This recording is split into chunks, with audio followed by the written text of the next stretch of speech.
새벽 2시, 어둠에 잠긴 방 안에서 휴대폰 화면만이 핏기 없는 얼굴처럼 번쩍였다. 진동 소리는 없었다. 나는 잘 때 항상 무음으로 해두니까. 하지만 그 불빛은 감겨진 내 눈꺼풀을 뚫고 들어올 만큼 날카로웠다. 마치 누군가 내 잠의 얇은 막을 억지로 찢어발기는 느낌이었다. 나는 무거운 눈을 떴다. 정막이 흐르는 30평 아파트. 서울의 야경이 내려다 보이는 이 비싼 집은 내가 5년 동안 악착같이 일해서 얻어낸 전리품이다. 동시에 철저한 고독의 감옥이기도 했다. 침대 옆 협탁에 놓인 시계가 2시 14분을 가리키고 있었다. 이 시간에 연락할 사람은 없다. 광고 문자거나 잘못 걸려온 전화겠지.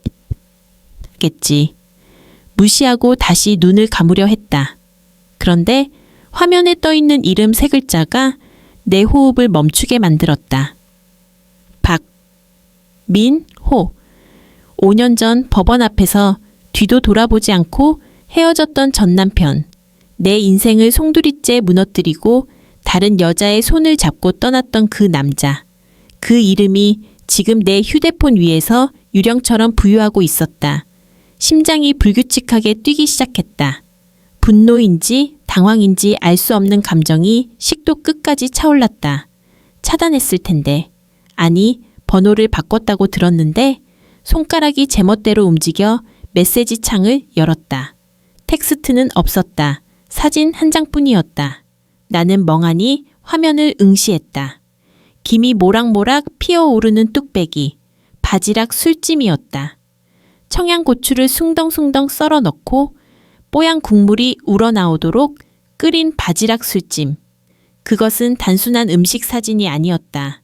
그건 폭력적인 기억의 소환이었다.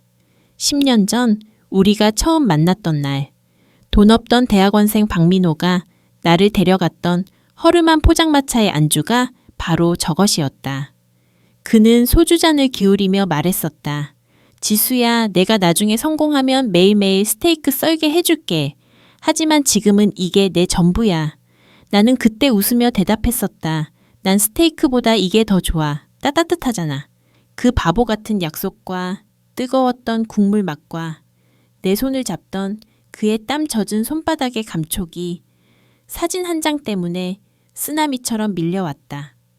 왜 지금, 도대체 무슨 의도로 술에 취해 옛 생각이 나서 보낸 걸까?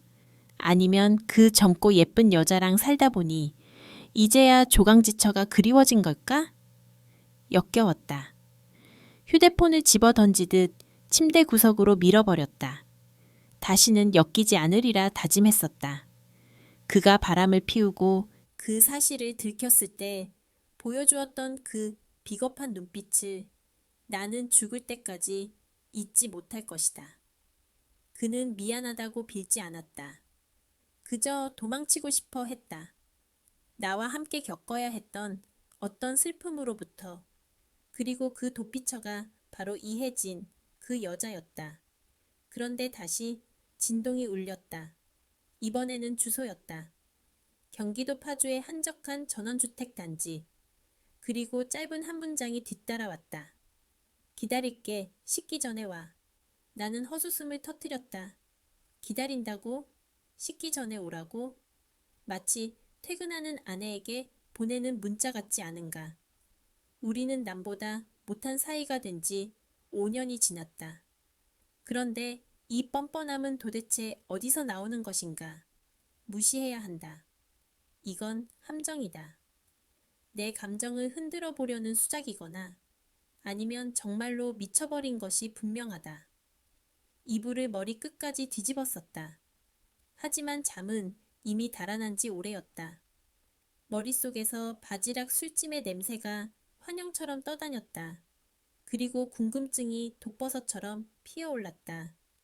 그들은 행복할까? 내 가정을 파탄내고 만든 그들의 사랑은 정말로 고귀하고 아름다웠을까? 아니면 그들도 결국 지지고 볶으며 구질구질하게 살고 있을까? 만약 그가 불행해졌다면, 만약 그가 후회하고 있다면 그 꼴을 직접 내 눈으로 확인하고 싶다는 욕망이 꿈틀거렸다. 그래, 이건 미련이 아니다. 이건 확인 사살이다. 나는 침대에서 벌떡 일어났다.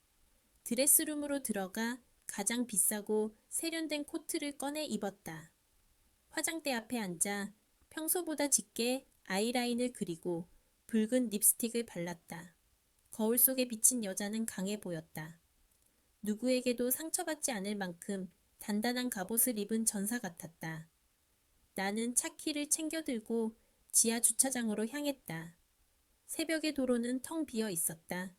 서울을 벗어나 자유로에 진입하자 짙은 안개가 차창을 덮쳐왔다. 와이퍼가 끽끽거리는 소리를 내며 물기를 닦아냈지만 시야는 여전히 흐릿했다. 라디오는 켜지 않았다. 오로지 타이어가 아스팔트를 긁는 소리와 내 거친 숨소리만이 차 안을 채웠다. 엑셀을 밟는 발에 힘이 들어갔다. 속도계 바늘이 100km를 훌쩍 넘겼다. 박민호, 당신이 무슨 생각으로 나를 불렀든 나는 당신이 기대한 모습으로 가지 않을 거야. 울며 불며 매달리던 5년 전의 한지수는 이제 없다. 나는 성공했고 당신 없이도 완벽하게 잘 살고 있다는 걸 보여줄 것이다.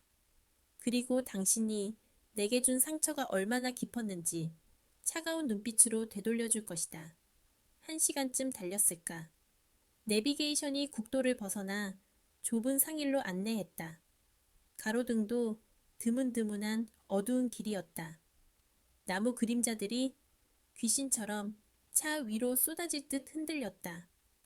이런 곳에 산다고 건축가로서의 자존심이 하늘을 찌르던 사람이, 도시의 편리함을 누구보다 사랑하던 사람이 이런 외진 곳에 집을 지었다는 게 의외였다.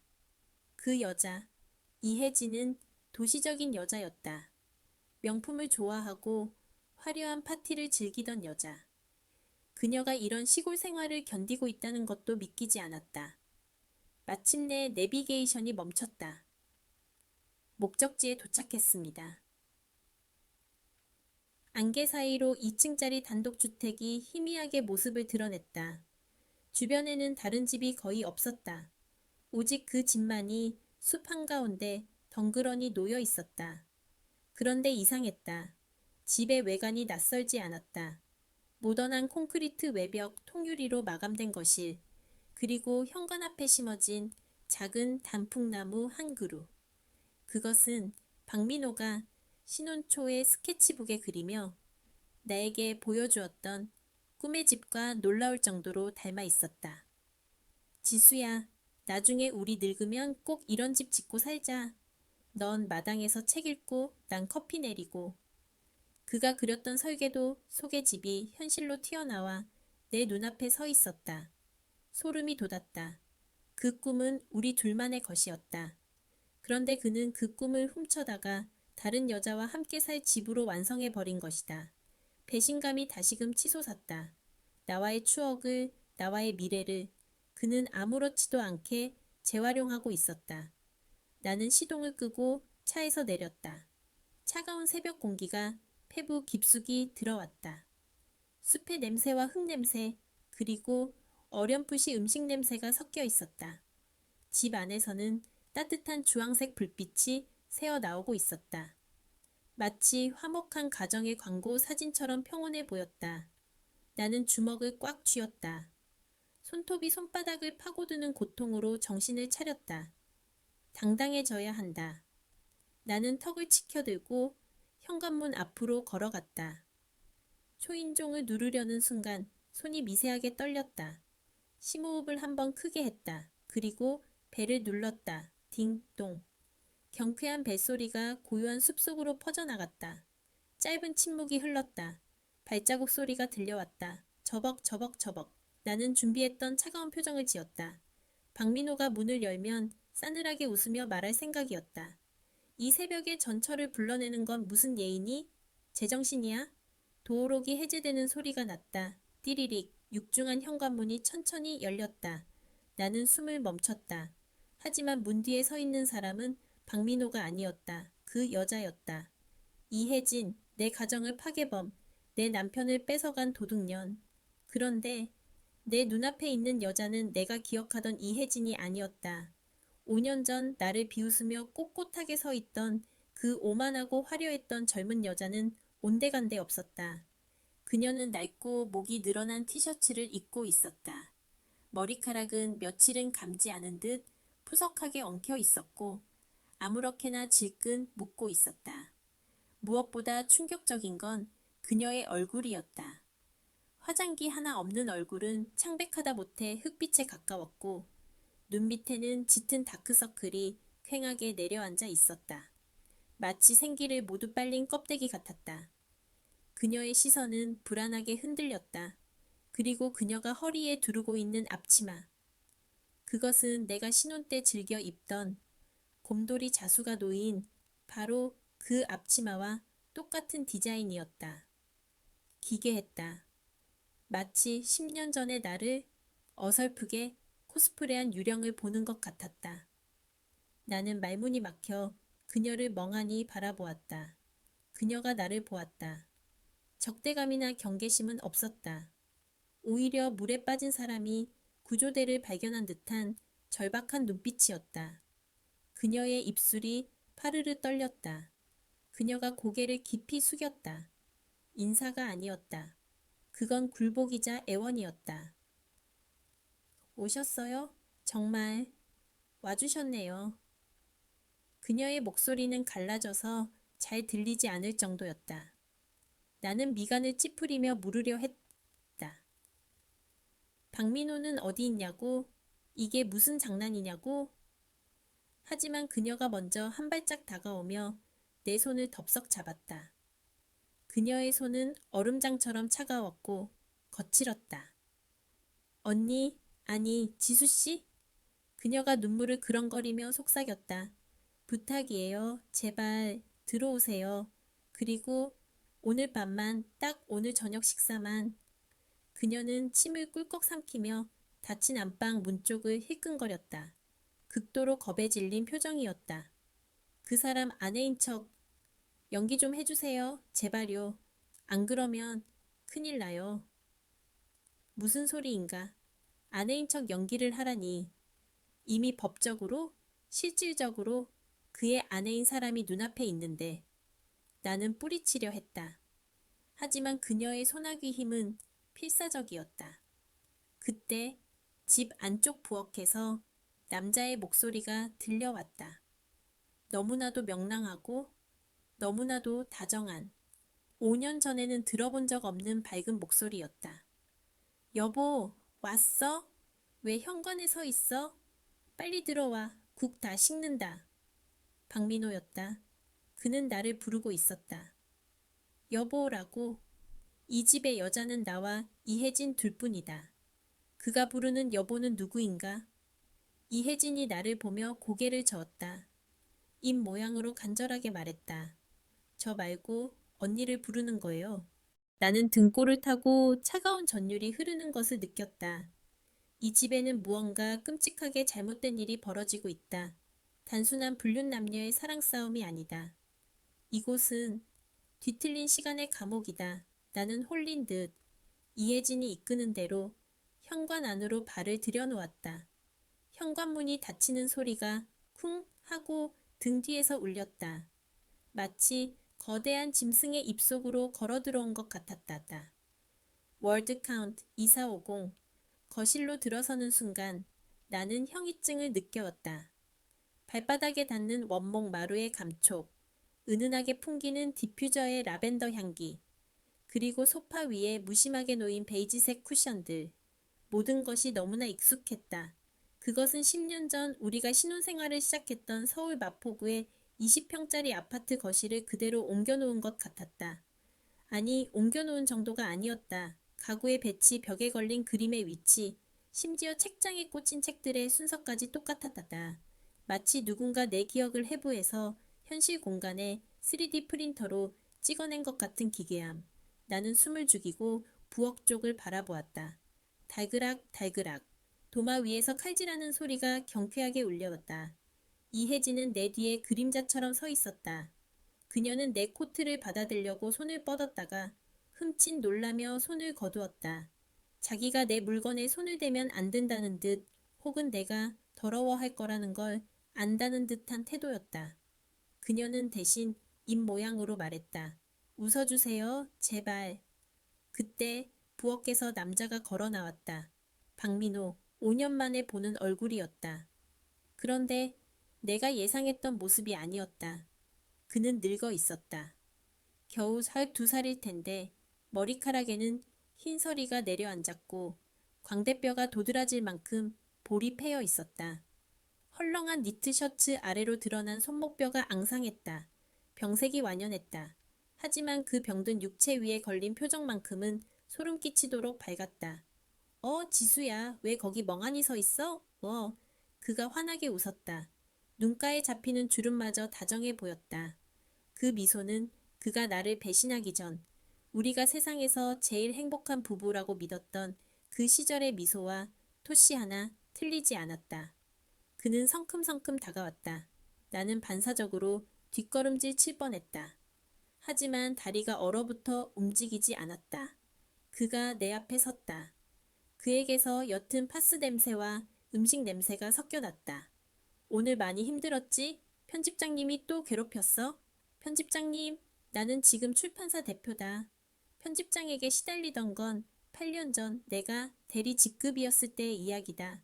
그의 시간은 멈춰 있었다. 그것도 아주 행복했던 시절에. 민호 씨? 내가 떨리는 목소리로 그를 불렀다. 그는 내 이마에 자연스럽게 손을 얹었다. 따뜻했다. 아니, 뜨거웠다. 그 손길이 너무나 익숙해서 눈물이 핑 돌 만큼 역겨우면서도 그리웠다. 열은 없는데 안색이 왜 이렇게 창백해? 배고파서 그래? 얼른 와, 다 됐어. 그는 내 어깨를 감싸 안고 식탁으로 이끌었다. 그의 손길에는 일말의 망설임도 죄책감도 없었다. 이게 영이라면 그는 오스카 나무주연상을 받아야 한다. 나는 뻣뻣뻣하게 굳은 채 식탁 의자에 앉았다. 식탁 위에는 정말로 바지락 술찜이 놓여 있었다. 그리고 계란말이, 시금치 무침, 콩나물국, 소박하지만 정갈한 신혼 때 우리가 매일 저녁 마주했던 바로 그 밥상이었다. 그때 이혜진이 쟁반에 물병과 컵을 담아 식탁으로 다가왔다. 나는 민호의 반응을 살폈다. 그는 콧노래를 흥얼거리지 수저를 놓고 있었다. 이혜진이 물컵을 내려놓는 순간 민호의 표정이 묘하게 굳어졌다. 그는 이혜진을 보지 않았다. 정확히 말하면 투명 인간 취급을 하거나 아주 귀찮은 파리 한 마리를 보는 듯한 눈빛이었다. 아줌마. 민호가 낮고 건조한 목소리로 불렀다. 나는 귀를 의심했다. 아줌마? 이혜진이? 이 집의 안주인인 그녀가, 그가 사랑해서 가정을 버리고 선택한 그녀가 아줌마라고? 이혜진은 익숙한 듯 고개를 숙였다. 네, 네. 물컵에 물기 좀 닦아서 내어라고 했잖아요. 식탁에 자국 남는다고. 민호의 말투는 짜증 섞인 타박이었다. 주인을 모시는 하인에게나 할 법한 말투. 이혜진의 어깨가 움츠러들었다. 그녀는 황급히 행주를 꺼내 물컵 밑을 닦았다. 손이 덜덜 떨리고 있었다. 그녀의 눈가가 붉게 충혈되어 있었다. 나는 그 광경을 믿을 수가 없었다. 천하의 이혜진이, 그 도도하던 여자가 자신이 뺏은 남자에게 식모 취급을 당하며 굽실거리고 있다니. 죄송합니다. 다시는 안 그럴게요. 이혜진이 기어들어가는 목소리로 말했다. 됐어요. 저쪽 가서 할 일 하세요. 우리 밥 먹는데 거슬리게 서 있지 말고. 민호가 손을 휘휘 내저었다. 이혜진은 도망치듯 부엌 구석 어두운 싱크대 쪽으로 물러났다. 그녀는 그곳에 서서 등을 돌린 채 설거지하는 척을 시작했다.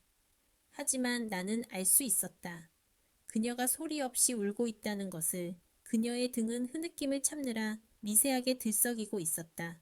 민호는 다시 나를 보며 표정을 바꿨다.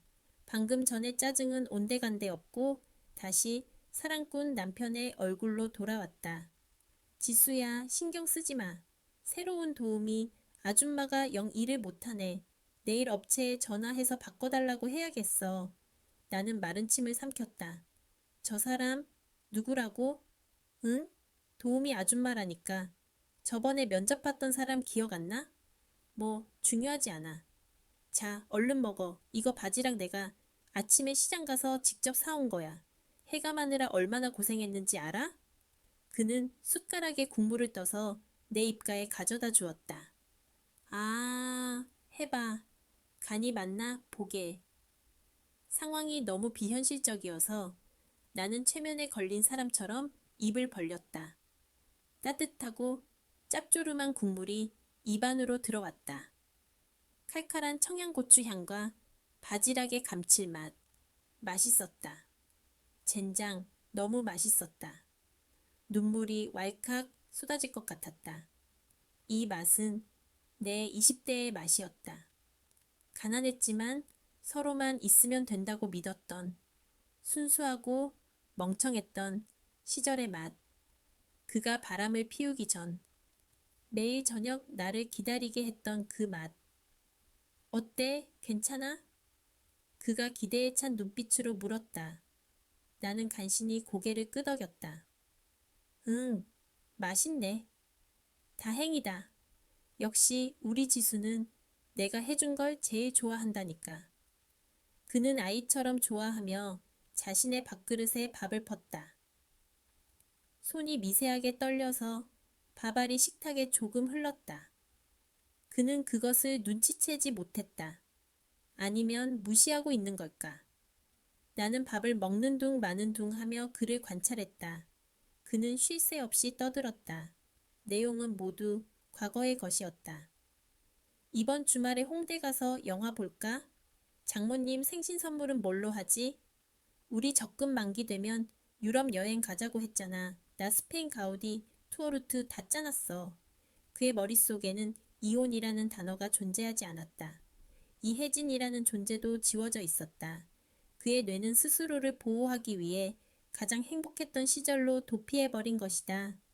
그 끔찍한 배신과 파국을 견딜 수 없어서, 스스로의 비겁함을 마주할 수 없어서 그는 기억을 조작하고 있었다. 나는 숟가락을 내려놓았다. 속이 울렁거렸다. 이 연극을 더 이상 보고만 있을 수 없었다. 확인해야 했다. 이 미친 상황이 어디까지 진짜인지. 오빠. 나는 5년 만에 그 호칭을 불렀다. 부엌 구석에 서 있던 이혜진의 등이 흠칫 굳는 게 보였다. 민호가 밥을 먹다 말고 나를 쳐다보았다. 응? 왜 그래, 지수야. 나는 그의 눈을 똑바로 응시했다. 그의 눈동자는 탁했지만 나를 향한 애정만은 진심처럼 보였다. 그래서 더 잔인했다. 우리 아이는 순간 정적이 흘렀다. 민호의 숟가락질이 멈췄다. 부엌의 이혜진이 숨을 멈추는 소리가 들릴 정도였다. 우리가 이혼하게 된 결정적인 계기, 그리고 서로에게 씻을 수 없는 상처를 남겼던 유산, 그 후의 불임 판정, 그 고통을 견디다 못해 그는 밖으로 돌았고 나는 일에 미쳤었다. 만약 그가 그 기억조차 지워버렸다면.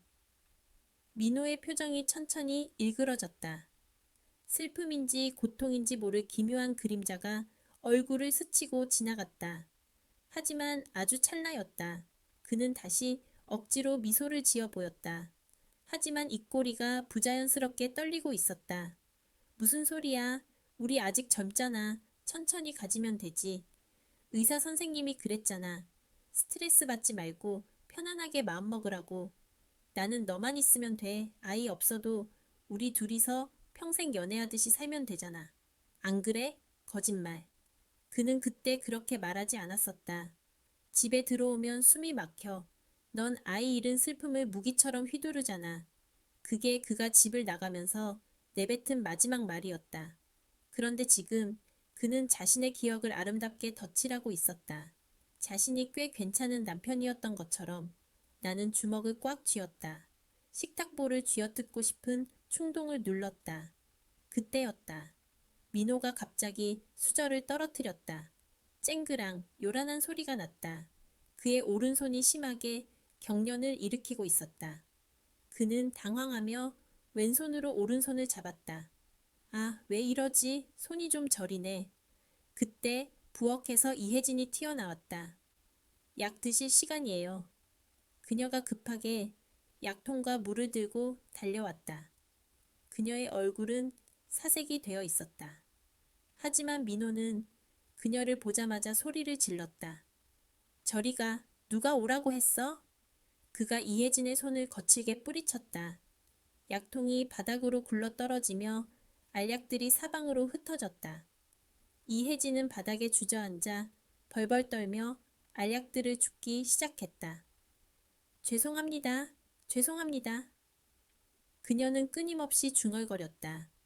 민호는 거친 숨을 몰아쉬며 나를 보았다. 그의 눈빛이 흔들리고 있었다. 방금 전에 자신감 넘치던 모습은 사라지고 겁에 질린 어린아이 같은 눈빛이었다. 지수야, 나 손이 왜 이러지? 나 어디 아픈가? 나는 그를 보았다. 그리고 바닥을 기며 약을 줍고 있는 이혜진을 보았다. 이것은 지옥이었다. 그들이 만든 천국인 줄 알았던 곳은 사실 서로를 갉아먹고 있는 무간지옥이었다. 나는 자리에서 일어났다. 그리고 민호에게 다가갔다. 이혜진이 놀란 눈으로 나를 올려다보았다. 나는 민호의 떨리는 손을 잡았다. 차갑고 축축한 손. 나는 귓가에 속삭이듯 말했다. 오빠, 아픈 게 아니야. 나는 잔인한 미소를 지으며 말을 이었다. 벌 받는 거야, 아주 오랫동안. 민호의 동공이 지진이 난 듯 흔들렸다. 그 순간 나는 보았다. 그의 멍한 눈동자 깊은 곳에서 아주 잠깐 현실을 자각한 듯한 공포가 스쳐 지나가는 것을. 월드 카운트 2580. 벌이라니 그게 무슨 소리야? 민호가 멍한 표정으로 되물었다. 그의 눈동자는 초점을 잃고 허공을 배회했다. 나의 독설이 그의 뇌리 어딘가에 박혔을까? 아니, 튕겨나갔다. 그의 뇌는 자신을 보호하기 위해 방어기제를 작동시키고 있었다. 그는 갑자기 미간을 찌푸리며 관자놀이를 꾹꾹 눌렀다. 아! 갑자기 머리가 윙윙거리네. 기압이 낮아서 그런가? 그때 이혜진이 내 팔을 잡고 필사적으로 고개를 저었다. 그만하세요. 제발 그만하세요. 그녀의 눈빛이 소리 없는 비명을 지르고 있었다. 그녀는 재빨리 민호에게 다가가 등을 쓸어내렸다. 사장님, 약 드시고 잠시 쉬셔야 해요. 제가 안방에 이부자리 펴놨어요. 사장님. 그녀는 남편을 사장님이라고 부르고 있었다. 그 비참한 호칭이 내 귀를 찔렀다. 민호는 아이처럼 순순히 그녀의 부축을 받았다. 그러다 문득 나를 돌아보았다. 그의 얼굴에 다시 그 해맑은, 그래서 더 소름 끼치는 미소가 떠올랐다. 지수야, 나 잠깐만 누워있다가 나올게. 미안해. 오랜만에 당신 봐서 너무 좋아서 긴장했나 봐. 가지 말고 기다려. 알았지? 나 줄 거 있단 말이야. 그는 내 대답도 기다리지 않고 비틀거리는 걸음으로 안방으로 들어갔다. 방문이 닫혔다. 거실에는 무거운 침묵만이 남았다. 시계 초침 소리가 째깍째깍 심장 박동처럼 크게 들렸다. 나는 천천히 고개를 돌려 이혜진을 노려보았다. 그녀는 바닥에 떨어진 알약들을 마저 줍고 있었다. 그 뒷모습이 한없이 작고 초라해 보였다. 내가 알던 그 당당하고 오만했던 불륜녀는 이제 세상 어디에도 없었다. 설명해. 내가 차갑게 말했다. 이혜진이 몸을 일으켰다. 그녀는 식탁 의자에 힘없이 주저앉았다. 마치 다리의 힘이 풀린 것 같았다. 그녀는 떨리는 손으로 마른 세수를 했다. 전두축두 옆 치매, 그리고 교모 세포종이에요. 건조한 병명이 그녀의 입에서 흘러나왔다. 나는 순간 숨을 멈췄다. 치매, 뇌종양? 드라마에서나 나올 법한 진부한 설정이었다. 하지만 그녀의 표정은 너무나 현실적이었다. 이미 손 쓸 수 없는 단계래요. 길어야 3개월. 의사 선생님이 마음의 준비를 하라고 했어요. 그녀의 목소리는 담담했지만 물기가 어려 있었다. 종양이 뇌의 기억 중추를 누르면서 시간 감각이 왜곡되기 시작했어요. 처음엔 최근 일을 깜빡깜빡 하더니 어느 날부터인가 그녀가 입술을 깨물었다. 지난 5년의 기억이 통째로 사라졌어요. 저를 만난 것도, 언니랑 이혼한 것도, 우리가 재혼해서 살았던 시간도 전부 다요. 나는 헛웃음이 나왔다. 그래서 그 사람 머릿속엔 지금이 10년 전이다. 이 말이야? 네. 정확히는 우리가 불륜을 저지르기 직전 언니랑 가장 행복했던 때로 돌아갔어요. 눈을 뜨면 매일매일 언니만 찾아요. 저는 그냥 새로 고용한 가사 도우미일 뿐이고요. 그녀가 고개를 떨구었다. 눈물이 툭 하고 식탁 위로 떨어졌다. 처음엔 사실대로 말하려고 했어요. 우리가 부부라고, 당신이 아프다고. 그런데 사실을 말할 때마다 발작을 일으켜요. 현실을 받아들이지 못해서 뇌가 쇼크를 일으키는 거래요. 그래서 의사 선생님이 그냥 맞춰주라고 했어요. 그가 원하는 세상 속에 살게 해주라고. 나는 그녀를 비웃듯 쳐다보았다. 그래서 나한테 연락한 거야? 네 남편 병수바라는 연극에 조연으로 출연해달라고. 아니요. 제가 연락한 게 아니에요. 그녀가 급하게 고개를 저었다. 오늘 밤에 그이가 갑자기 제 휴대폰을 뺏어서 던져버리고 서랍 깊숙한 곳에서 옛날 공기계를 꺼냈어요. 그리고 언니한테 문자를 보낸 거예요. 말릴 틈도 없었어요. 저는 언니가 정말 올 줄 몰랐어요. 와서 욕이라도 해주고 가실 줄 알았는데 그녀는 나를 올려다보았다. 죄송해요. 정말 면목 없어요. 하지만 그 사람, 이제 얼마 안 남았잖아요. 마지막으로 한 번만이라도 행복하게 해주고 싶었어요. 그 사람이 기억하는 행복은 저랑 함께한 시간이 아니라 언니랑 함께한 시간뿐이니까요. 그녀의 말이 비수가 되어 꽂혔다. 이것이 인과응보인가? 남의 눈에 눈물 나게 하면 제 눈엔 피눈물 난다더니 그녀는 자신이 사랑해서 뺏은 남자의 곁을 지키고 있지만 그 남자는 그녀의 존재조차 부정하고 있다. 세상에서 가장 가까운 거리에서 철저하게 타인이 되어버린 여자. 이보다 더 잔인한 형벌이 있을까? 나는 통쾌해야 했다. 그런데 가슴 한구석이 묵직하게 아려왔다. 그것은 연민이 아니었다. 그저 인생이라는 것의 허무함에 대한 탄식이었다. 나는 갈래. 내가 자리에서 일어났다. 더 이상 이 기괴한 총극을 견딜 수 없었다. 너희들끼리 지지고 볶든 말든 알아서 해. 난 내 인생 살 거야. 나는 뒤도 돌아보지 않고 현관 쪽으로 걸어갔다. 이혜진이 나를 잡으려 했지만 나는 뿌리쳤다. 이 집을 나가야 한다. 이 지독한 과거의 냄새로부터 탈출해야 한다. 그때였다. 안방 문이 벌컥 열렸다. 지수야, 어디가? 민호의 목소리였다. 나는 현관문 손잡이를 잡은 채 멈칫했다. 돌아보지 않으려 했다.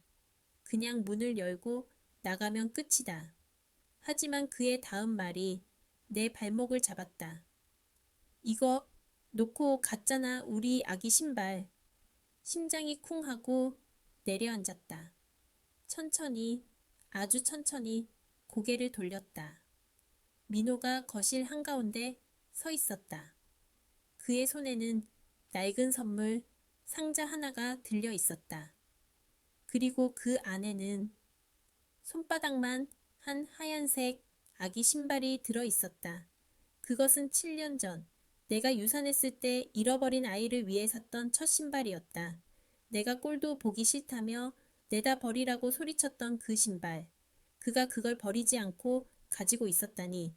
민호가 절뚝거리는 걸음으로 내게 다가왔다. 그의 눈빛은 너무나 맑고 슬펐다. 그는 기억을 잃은 게 아니라 가장 아픈 기억만을 붙잡고 있는 사람처럼 보였다. 내가 잘못했어, 지수야. 그때 네가 울 때 같이 울어주지 못해서 미안해. 내가 너무 겁쟁이라서 도망쳤었어. 근데 이제 안 그럴게. 우리 다시 시작하자. 응? 그가 내 손을 잡고 신발 상자를 쥐어주었다. 그의 손에서 전해지는 온기가 뜨거웠다. 그의 말은 10년 전의 약속도 아니었고 현재의 헛소리도 아니었다. 그것은 그가 평생을 품고 살았던, 그러나 입 밖으로 내지 못했던 진심 어린 참회였다. 비록 뇌가 망가져서야 터져나온 고백이었지만 나는 흔들렸다. 현관문 손잡이를 잡은 손에 힘이 빠졌다.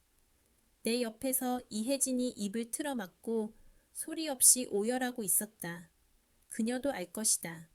민호가 지금 말하는 잘못이 그녀와의 외도가 아니라 나와의 아이를 잃었을 때 나를 외면했던 것임을. 그는 죽음을 앞두고 본능적으로 자신이 가장 용서받고 싶은 순간으로 돌아간 것이다. 민호가 내 눈을 깊이 들여다보며 물었다.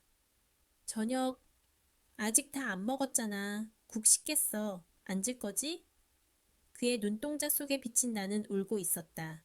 도망칠 수 없었다. 이 방문을 열고 나가면 나는 평생 후회할 것이라는 직감이 들었다. 이것은 단순한 복수가 아니다. 이것은 작별이다. 제대로 하지 못했던, 5년이나 늦어버린 진짜 이별을 할 시간이다.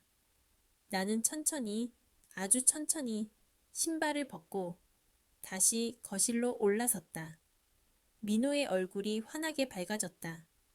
마치 세상을 다 가진 아이처럼. 월드 카운트 2380. 나는 식탁으로 돌아와 앉았다. 마치 보이지 않는 사슬에 묶인 것 같았다. 내 맞은편에는 박민호가 세상에서 가장 행복한 표정으로 나를 바라보고 있었고, 내 대각선 뒤쪽 어둠 속에는 이혜진이 죄인처럼 서 있었다. 기묘한 삼각형이었다. 한때 내 자리를 뺏었던 여자가 이제는 그림자가 되어 우리를 지켜보고 있다. 자, 많이 먹어. 국 식었다. 데워달라고 할까? 민호가 걱정스러운 눈빛으로 물었다. 아니, 괜찮아. 나는 숟가락을 들었다. 국물은 미지근하게 식어 있었다. 하지만 그 맛은 여전히 지독하게 익숙했다. 목구멍으로 국물을 넘길 때마다 5년 전의 기억들이 식도를 타고 역류하는 기분이었다. 우리가 함께 밥을 먹고 TV를 보고 발을 포개고 잠들었던 그 평범했던 일상들.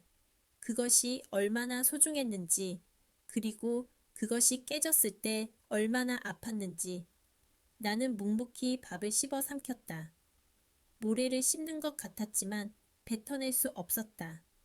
민호는 내 밥그릇 위에 깨집절임을 얹어주었다. 이거 장모님 레시피대로 해본 거야. 젓갈 많이 넣고 짭짤하게. 어때? 비슷해? 장모님, 우리 엄마, 그가 바람을 피웠다는 사실을 알았을 때 가장 먼저 쓰러지셨던 분. 그는 뻔뻔하게도 엄마의 안부를 묻지 않았다. 그의 기억 속에서 우리 엄마는 여전히 건강하게 사위 사랑은 장모라며 김치를 보내주시는 분일 테니까. 나는 울컥 치솟는 감정을 누르며 고개를 끄덕였다. 응, 맛있네. 다행이다. 나중에 장모님 오시면 내가 직접 해드려야지. 그는 해맑게 웃었다. 그때였다. 민호가 컵을 들어 물을 마시려다 빈 컵임을 확인하고 인상을 찌푸렸다. 그는 탁 하고 컵을 식탁에 거칠게 내려놓았다. 아줌마, 그가 날카롭게 소리쳤다. 부엌 구석에 서 있던 이혜진이 화들짝 놀라 달려왔다. 네, 사장님. 물 없잖아. 눈치가 그렇게 없어요? 손님이 와 계시는데 물잔 비는 것도 체크 안 하고 뭐 하는 거야? 민호의 목소리엔 경멸이 담겨 있었다. 그는 평소 사람을 하대하는 성격이 아니었다. 하지만 그의 뇌는 무의식적으로 이혜진을 거부하고 있었다. 자신의 행복한 가정에 끼어든 이물질처럼 느끼는 걸까? 이혜진은 떨리는 손으로 물병을 들었다. 그녀가 물을 따르는데 긴장한 탓인지 물이 컵 밖으로 넘쳐 흘렀다. 식탁보가 젖어 들어갔다. 아, 진짜? 민호가 신경질적으로 숟가락을 집어 던졌다. 쨍그랑 소리가 날카롭게 울렸다. 이봐요. 일 이따위로 할 거면 당장 나가요. 내가 돈 주고 사람 쓰지 스트레스 받으려고 사람 써? 이혜진의 얼굴이 하얗게 질렸다. 그녀는 황급히 행주로 식탁을 닦으며 연신 고개를 숙였다. 죄송합니다. 죄송합니다. 제가 금방 치우겠습니다. 그녀의 손등 위로 굵은 눈물방울이 뚝뚝 떨어졌다. 나는 그 모습을 차갑게 내려다보았다.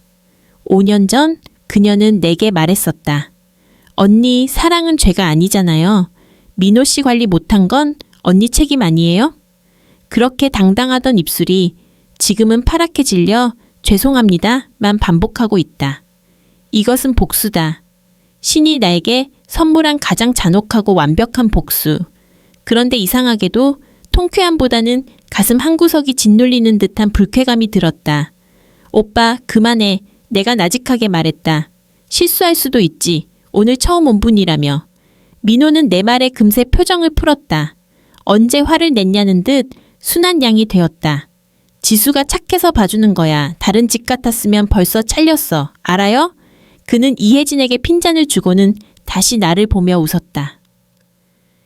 지수야, 밥 다 먹고 집 구경시켜줄게. 내가 설계할 때 너를 위해 특별히 신경 쓴 공간이 있어. 식사가 끝났다. 이혜진은 도망치듯 그릇들을 치웠다. 민호는 내 손을 이끌고 2층으로 올라갔다. 계단을 오르는 내내 그는 내 손을 꼭 잡고 놓지 않았다. 그의 손은 여전히 뜨거웠고 식은땀으로 축축했다. 그의 걸음걸이는 위태로웠다. 왼쪽 다리를 약간씩 끌고 있었다. 뇌종양이 운동신경을 누르고 있는 것이 분명했다. 하지만 그는 필사적으로 티를 내지 않으려 했다. 오직 내게 완벽한 남편, 건강한 남자의 모습을 보여주고 싶어서 2층 복도 끝 가장 큰 방, 그가 방문을 열었다. 짜잔, 여기가 우리 서재야. 나는 방 안을 둘러보고 숨을 들이켰다. 그곳은 서재가 아니었다. 그곳은 도서관이었다. 벽면 가득 채운 책장에는 내가 출판했던 책들, 내가 편집했던 잡지들, 그리고 내가 좋아한다고 말했던 소설책들이 연도별로, 작가별로 완벽하게 정리되어 있었다. 심지어 내가 대학 시절 습작으로 썼던 아무도 모를 거라고 생각했던 허접한 단편 모음집까지 재본되어 꽂혀 있었다. 이게 다 뭐야? 내가 떨리는 목소리로 물었다. 너 글 쓰는 거 좋아하잖아. 그리고 책 읽는 거 좋아하고. 민호가 쑥스러운 듯 뒷머리를 긁적였다. 네가 나중에 은퇴하면 여기서 마음껏 글도 쓰고 책도 읽으라고 내가 3년 동안 모은 거야. 저기 창가 봐봐. 햇살 제일 잘 들어오는 남향이야. 네가 겨울에 추위 많이 타니까. 나는 창가에 놓인 책상으로 다가갔다. 원목으로 된 넓은 책상 위에는 만년필 한 자루와 깨끗한 원고지가 놓여 있었다. 그는 기억하고 있었다. 내가 언젠가 내 이름으로 된 소설을 쓰는 게 꿈이라고 스치듯 했던 그 말을 그는 10년 전부터, 아니, 우리가 헤어진 후에도 줄곧 이 방을 준비해오고 있었던 것이다. 가슴이 무너져 내렸다. 이 방은 사랑의 증거였다. 동시에 배신의 증거이기도 했다. 그는 나를 이렇게나 사랑하고 기억하면서 왜 현실의 나를 버렸는가?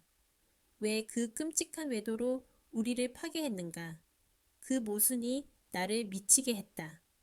그때 방문 밖에서 인기척이 느껴졌다. 이혜진이었다. 그녀는 과일 쟁반을 들고 서 있었다. 그녀의 시선이 방 안을 훑었다. 그 눈빛은 질투가 아니었다. 그것은 체념과 공허였다. 그녀는 이 집의 안주인으로 살았지만 이 방만큼은 들어올 수 없었을 것이다. 이곳은 오로지 한지수를 위한 성역이었으니까. 그녀는 껍데기뿐인 집에서 껍데기뿐인 남편과 살고 있었던 것이다. 사장님, 과일 드세요. 그녀가 조심스럽게 쟁반을 탁자에 내려놓았다. 민호는 그녀를 쳐다보지도 않고 내게 말했다. 지수야, 우리 기념으로 사진 찍을까? 이 방 완성되면 꼭 인증샷 남기자고 했잖아. 그는 주머니에서 휴대폰을 꺼냈다. 아니, 그것은 최신 스마트폰이 아니었다. 10년 전 우리가 쓰던 구형 폴더폰이었다. 그는 그것을 어디서 찾아낸 걸까? 그는 휴대폰을 이혜진에게 내밀었다. 아줌마, 사진 좀 찍어줘요. 우리도 저기 책장 배경으로 나오게. 이혜진의 눈이 커졌다. 자신이 사랑하는 남자와 그의 전처가 다정하게 끌어안고 있는 모습을 자신의 손으로 찍어달라니 이보다 더 잔인한 고문이 있을까? 하지만 그녀는 거부할 권리가 없었다. 거부했다가는 민호의 세계가 깨지고 그가 발작을 일으킬 테니까. 네, 알겠습니다. 이혜진이 떨리는 손으로 폴더폰을 받아들었다. 민호는 내 어깨를 감싸 안고 나를 끌어당겼다. 지수야, 웃어, 김치. 그는 내 볼에 자신의 볼을 비볐다. 까칠한 수염의 감촉, 따뜻한 천. 나는 억지로 입꼬리를 올렸다. 내 표정이 어떻게 일그러져 있는지 알 수 없었다. 아줌마, 손 떨지 말고 똑바로 찍어요.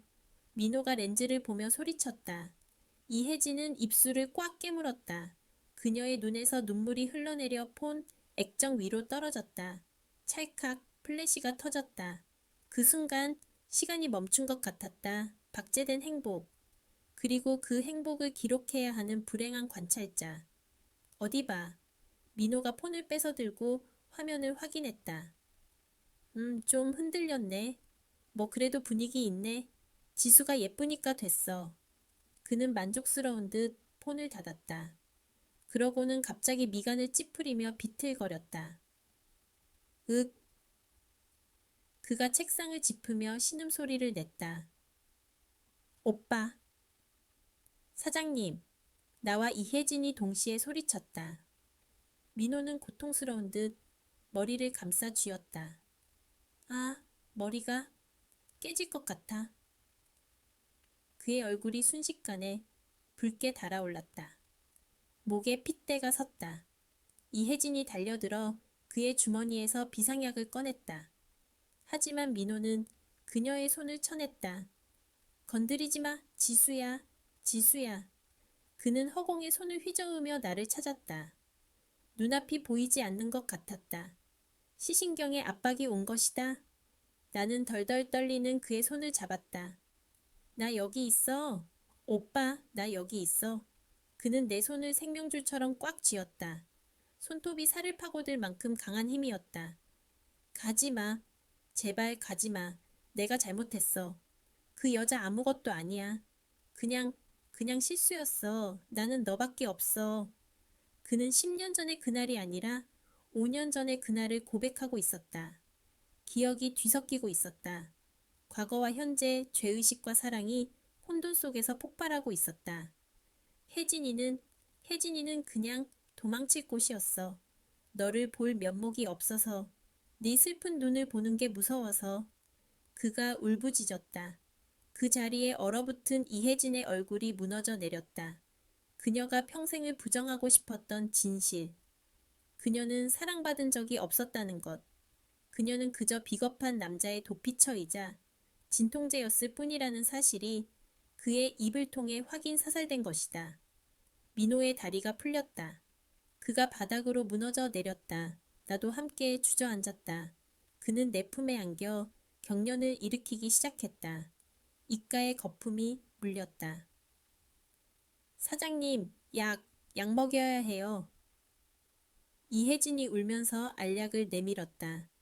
나는 떨리는 손으로 약을 받아 그의 입에 억지로 밀어 넣었다. 물을 흘려 넣고 목을 쓸어내렸다. 몇 분이나 지났을까. 그의 경련이 잦아들었다. 거친 숨소리만 방 안에 가득 찼다. 그는 의식을 잃은 듯 눈을 감고 내 무릎에 머리를 기대고 있었다. 나는 그의 땀에 젖은 머리카락을 쓸어 넘겼다. 미움도 원망도 사라진 자리에는 처참한 슬픔만이 남아 있었다. 나는 고개를 들어 이혜진을 보았다. 그녀는 바닥에 주저앉아 멍하니 허공을 응시하고 있었다. 영혼이 빠져나간 얼굴이었다. 들었지? 내가 건조하게 물었다. 저 사람이 너를 사랑해서 간 게 아니래. 이혜진이 천천히 고개를 돌려 나를 보았다. 그녀의 눈동자는 텅 비어 있었다. 알고 있었어요. 그녀가 속삭였다. 알고 있었지만 인정하고 싶지 않았어요. 인정하면 제가 지은 죄가 너무 무거워지니까요. 그녀가 쓴웃음을 지었다. 언니 자리를 뺏으면 행복할 줄 알았어요. 그런데 저는 5년 동안 단 한 번도 이 남자의 아내였던 적이 없었어요. 저는 그저 언니의 대역이었을 뿐이에요. 그녀의 고백은 처절했다. 그때 민호가 희미하게 눈을 떴다. 그의 눈동자가 다시 돌아왔다. 하지만 이번에는 달랐다. 그의 눈빛이 명료했다. 광기가 사라지고 지독한 이성이 돌아온 눈빛. 그가 내 얼굴을 보았다. 그리고 천천히 시선을 돌려 자신의 발치에 앉아있는 이혜진을 보았다. 그가 입을 열었다. 목소리는 작았지만 또렷했다. 여기가 어디지? 그는 10년 전의 꿈에서 깨어났다. 그리고 지옥 같은 현실로 돌아왔다. 자신의 전처와 현처가 한 방에 있는 설명할 수 없는 현실로. 월드 카운트 315. 여기가 어디지? 그의 질문은 공기 중에 무겁게 가라앉았다. 방금 전까지 나를 여보라 부르며 행복해하던 남자의 눈빛이 아니었다. 그 눈빛은 차갑게 식어 있었다. 그리고 지독한 고통이 서려 있었다. 그는 자신의 무릎을 베고 있는 나를 내려다보았다. 그리고 저만치 떨어져 있는 이혜진을 바라보았다. 그의 시선이 다시 방 안을 천천히 훑었다. 자신이 10년 전에 꿈을 꾸기 위해 만들어 놓은 이 완벽한 세트장. 그의 표정이 일그러졌다. 혐오감이었다. 자기 자신에 대한 그리고 이 상황에 대한 역겨움이 그의 얼굴을 뒤덮었다. 그가 거칠게 내 무릎에서 머리를 떼며 몸을 일으켰다. 비틀거리는 그를 부축하려 했지만 그는 내 손을 뿌리쳤다. 지수야. 그의 목소리는 건조하고 낮았다. 네가 왜 여기 있어? 그는 기억을 되찾았다. 아니, 현실로 돌아왔다. 우리가 이혼했다는 사실, 그가 다른 여자와 재혼했다는 사실, 그리고 그가 곧 죽는다는 사실까지 모두 인지한 상태였다. 네가 불렀잖아. 내가 덤덤하게 대답했다. 문자 보냈잖아. 바지락 술찜 사진이랑 주소. 민호가 머리를 감싸 쥐었다. 내가 그랬다고? 그는 믿을 수 없다는 듯 자신의 손을 내려다보았다. 미친놈, 진짜 미친놈이구나, 박민호. 그는 헛웃음을 터뜨렸다. 그 웃음소리는 울음소리에 가까웠다. 그는 비틀거리며 책상 쪽으로 걸어가더니 아까 우리가 찍었던 폴더폰을 집어들었다. 액정 속에 박제된 사진. 억지 웃음을 짓고 있는 나와 그는 폰을 바닥에 내동댕이 쳤다. 와장창. 플라스틱 조각이 사방으로 튀었다. 이게 무슨 짓이야? 도대체 무슨 짓을 벌인 거야? 그가 고함을 질렀다. 혈관이 터질 듯 목에 핏대가 섰다. 그때 구석에 있던 이혜진이 흐느끼며 다가왔다. 여보, 진정해요. 혈압 올라요. 제발.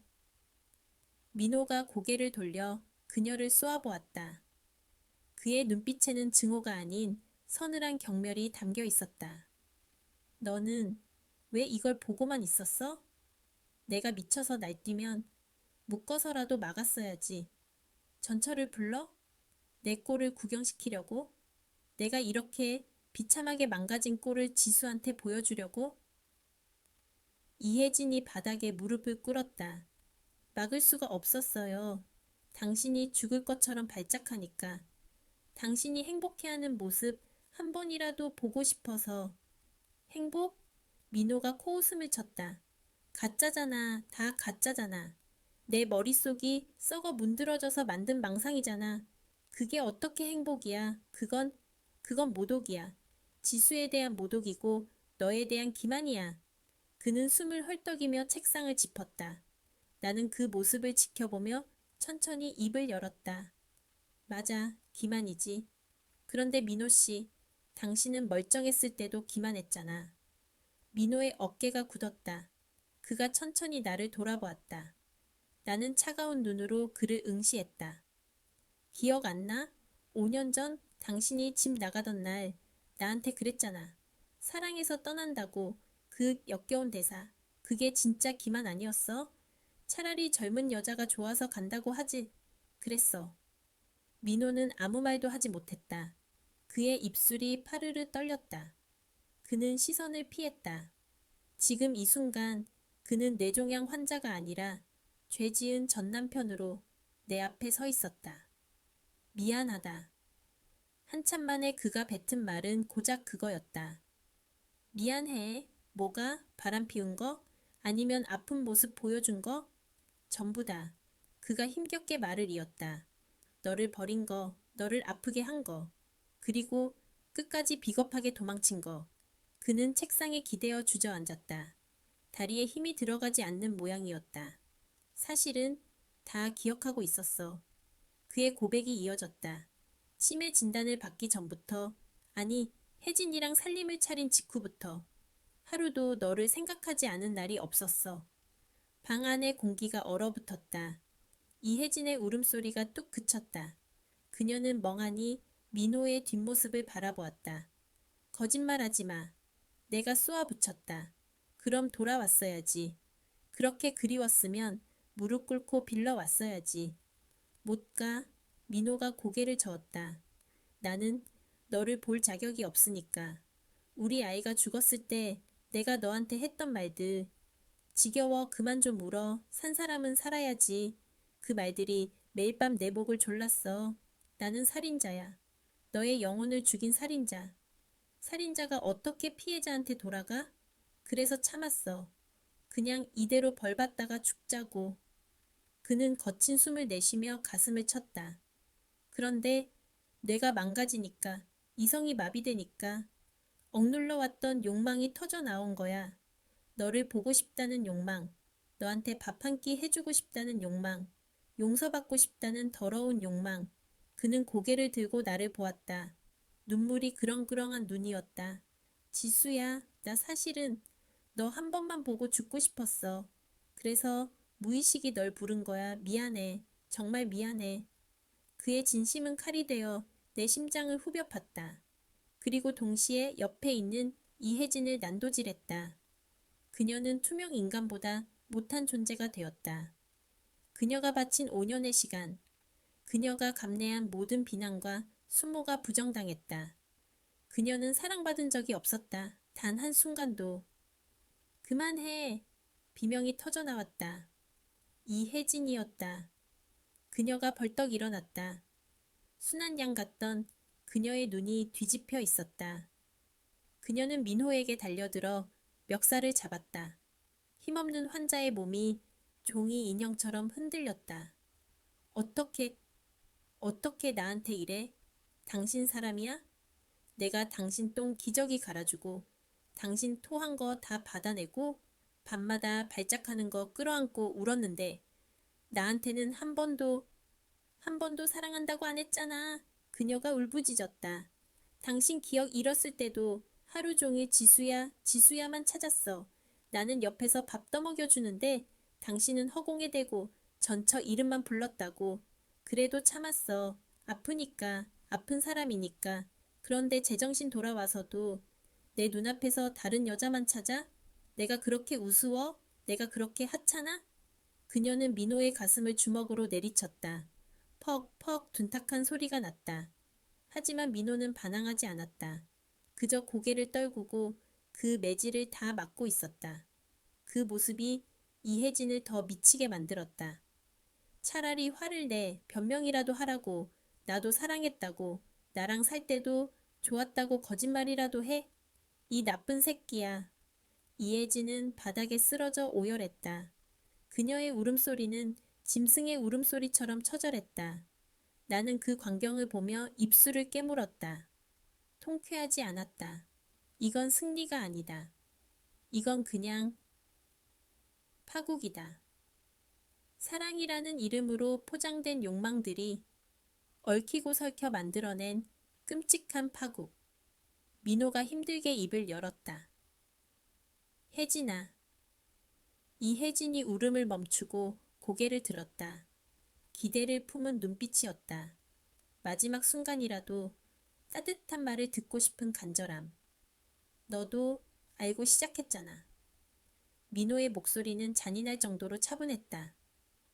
내가 널 사랑해서가 아니라 도망치고 싶어서 널 이용했다는 거 너도 알았잖아. 내 돈, 내 지위, 그리고 껍데기뿐인 나라도 갖고 싶어야 했던 거 너잖아. 이혜진의 얼굴이 굳어졌다. 서로 이용한 거야. 나는 도피처가 필요했고 너는 트로피가 필요했으니까. 그러니까 억울해하지 마. 우린 공범이야. 그 말은 확인 사살이었다. 이혜진은 넋이 나간 사람처럼 멍하니 앉아 있었다.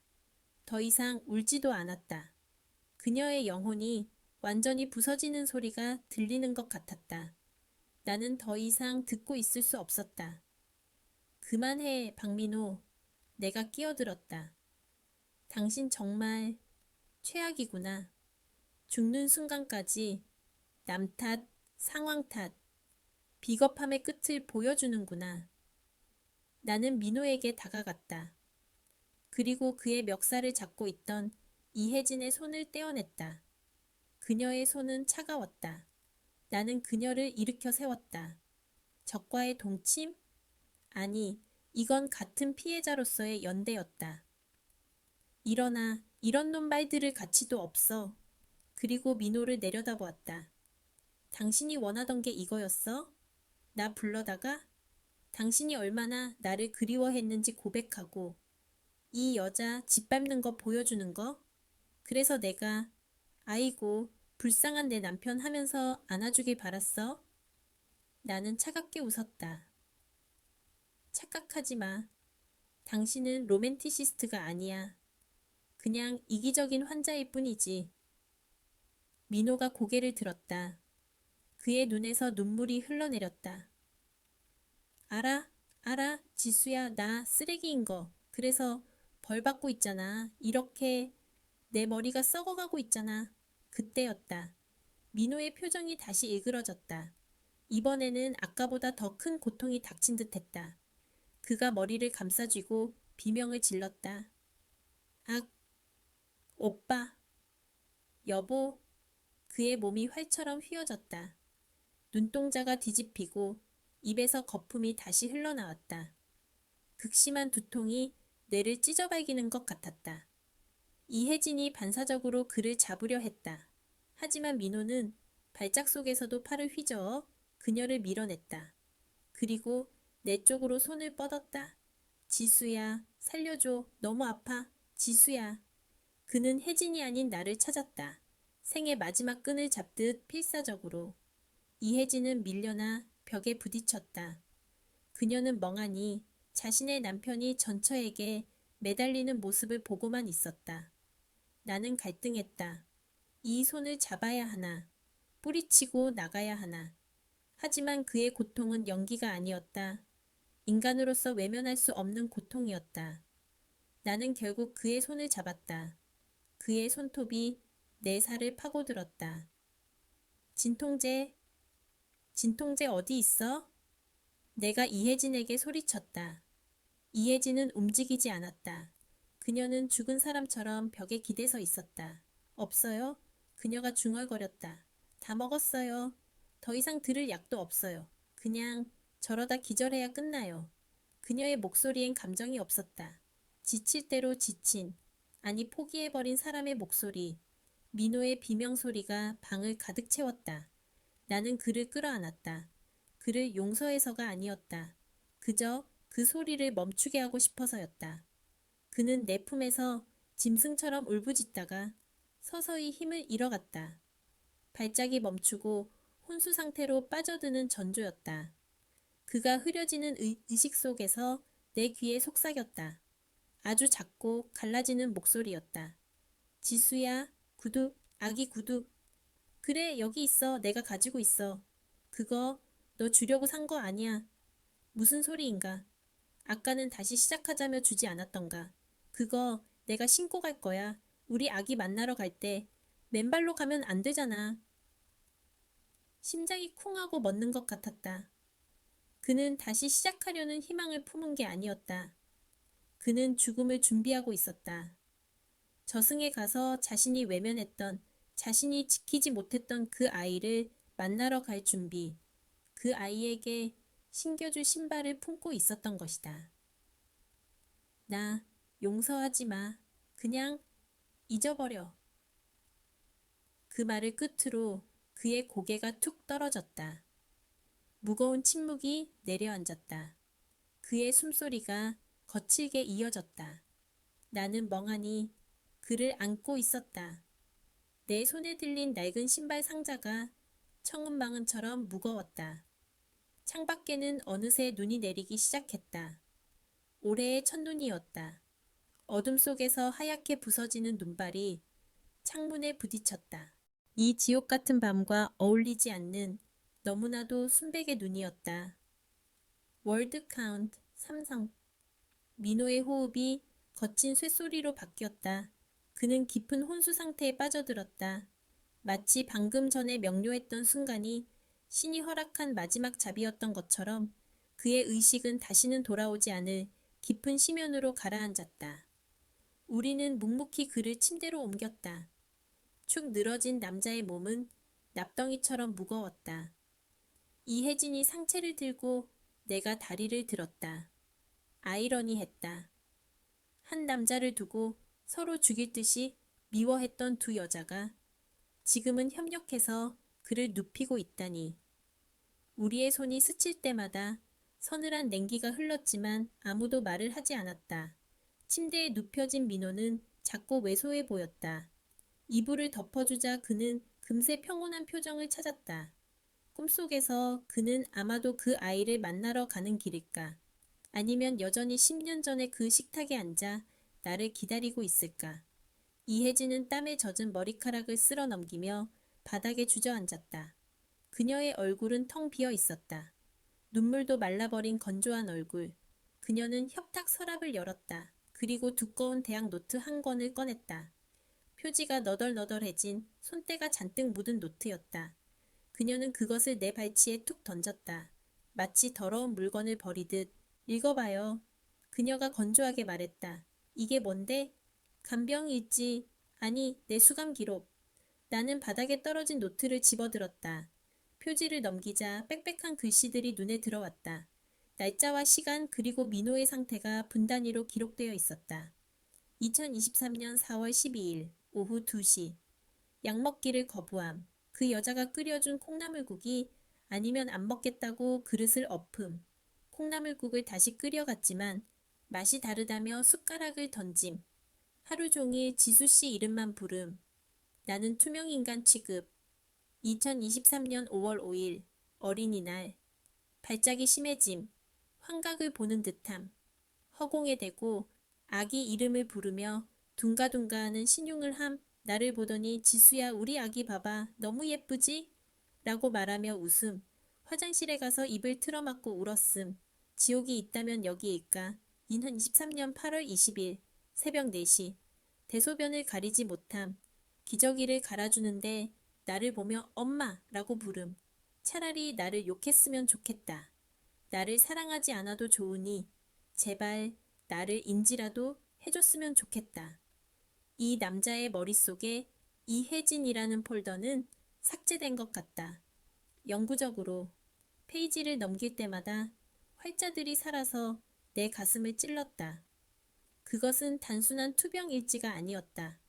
한 여자가 서서히 무너져가는 과정에 대한 기록이었다. 그녀는 민호의 곁에 있었지만 사실상 그 어디에도 없었다. 민호는 그녀의 몸을 빌려 수발을 받았지만 영혼은 철저하게 내게 헌납하고 있었다. 사랑에서 뺏은 남자가 죽어가는 순간까지 전처만을 그리워하며 자신의 존재를 지워버리는 형벌. 그녀는 매일매일 그 형벌을 온몸으로 받아내고 있었던 것이다. 나는 노트를 덮었다. 손끝이 떨렸다. 고개를 들어 이혜진을 보았다. 그녀는 창밖을 보고 있었다. 어둠 속에서 하얗게 흩날리는 눈발을 멍하니 응시하는 그녀의 옆모습은 늙고 지쳐 보였다. 어때요? 통쾌하죠? 그녀가 시선을 창밖에서 떼지 않은 채 물었다. 언니가 원하던 게 이거 아니었어요? 우리가 불행해지는 거, 천벌받는 거. 그녀가 픽 웃었다. 축하해요. 언니는 손 하나 까딱 안 하고 복수에 성공했어요. 나는 침묵했다. 통쾌함? 아니, 처음 이 집에 올 때 느꼈던 그 호기심과 아기는 이미 사라진 지 오래였다. 지금 내 가슴을 채우고 있는 건 깊고 어두운 허무함이었다. 우리는 도대체 무엇을 위해 그토록 미워하고 상처 주고 아파해 했을까? 결국 남는 건 썩어가는 육체와 조작된 기억과 너덜너덜해진 마음뿐인데 왜 도망가지 않았어? 내가 물었다. 이 정도면 버리고 갔어도 아무도 욕 안 했을 거야. 이혜진이 천천히 고개를 돌려 나를 보았다. 그녀의 눈동자가 깊게 가라앉아 있었다. 도망치고 싶었어요. 하루에도 수십 번씩 짐을 쌌다 풀었다 했어요. 그녀가 무릎을 끌어안았다. 그런데 갈 데가 없었어요. 그녀의 목소리가 떨렸다. 가족들도 다 끊어냈거든요. 유부남이랑 바람나서 결혼한다고 했을 때 부모님이랑 의절했어요. 친구들도 다 떠났고요. 나한테 남은 건 이 남자 하나뿐이었어요. 내가 선택한 사랑이, 내가 선택한 길이 틀리지 않았다는 걸 증명해야 했어요. 그래서 버틸 수밖에 없었어요. 그녀의 눈에서 눈물이 주르륵 흘러내렸다. 그런데 틀렸네요. 내 선택은 틀렸고 나는 실패했어요. 그걸 인정하는 게 죽기보다 싫었는데 오늘 언니 앞에서 확인 사살을 당했네요. 그녀는 고개를 파묻고 흐느꼈다. 나는 그녀에게 다가가지 않았다. 위로할 수도 용서할 수도 없었다. 그녀의 고통이 크다고 해서 그녀가 나에게 준 상처가 사라지는 건 아니니까. 하지만 적어도 그녀를 향한 증오심은 눈처럼 녹아내리고 있었다. 그녀는 이미 충분히 죗값을 치렀다. 스스로 만든 감옥 안에서. 그때 침대에 누워있던 민호가 끙 하고 신음소리를 냈다. 호흡이 급격히 불규칙해졌다. 가래 끓는 소리가 심해졌다. 죽음의 그림자가 짙게 드리워지고 있었다. 임종이 가까워진 것이다. 이혜진이 흠칫 놀라며 고개를 들었다. 그녀는 본능적으로 민호에게 다가가려다 멈칫했다. 그리고 나를 쳐다보았다. 그녀의 눈빛이 흔들렸다. 언니가 옆에 있어 주세요. 그녀가 힘들게 말했다. 저 사람은 마지막 순간에 저를 원하지 않을 거예요. 눈을 떴을 때 제가 보이면 또 실망할 거예요. 그녀는 뒷걸음질 쳤다. 저는 나가 있을게요. 밖에서 기다릴게요. 그녀는 도망치듯 방을 나가려 했다. 자신의 남편이 죽어가는 자리를 전처에게 양보하려는 여자. 그 비참한 뒷모습이 내 가슴을 쳤다. 가지마. 내가 불렀다. 이혜진이 멈춰섰다. 거기 있어. 나가지 말고. 나는 민호의 침대 옆에 의자를 끌어다 앉았다. 그리고 맞은편을 턱으로 가리켰다. 너도 앉아. 네 남편이잖아. 하지만 그가 기억하든 못하든 마지막까지 그를 지킨 건 너야. 그러니까 자격 있어. 나는 단호하게 말했다. 이혜진은 입술을 깨물며 머뭇거리다. 슬그머니 반대편 의자에 앉았다. 우리는 침대 하나를 사이에 두고 마주 앉았다. 기이한 동거였다. 전처와 현처가 한 남자의 임종을 지키기 위해 앉아있는 밤. 창밖의 눈은 점점 더 거세지고 있었다. 민호의 손은 차가워지기 시작했다. 발끝에서부터 서서히 온기가 빠져나가고 있었다. 나는 그의 한쪽 손을 잡았다. 이혜진은 망설이다가 그의 다른 쪽 손을 잡았다. 우리는 그렇게 그를 가운데 두고 연결되었다. 과거의 사랑과 현재의 의무가 한 남자의 마지막 길을 배웅하고 있었다. 시간이 얼마나 흘렀을까? 시계 소리만이 방 안을 채웠다.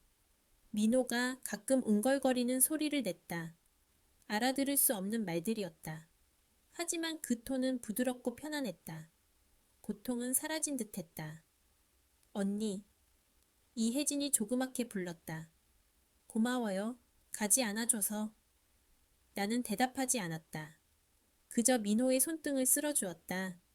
이 손으로 나를 안았고, 이 손으로 나를 밀어냈고, 이 손으로 다른 여자를 잡았던 남자.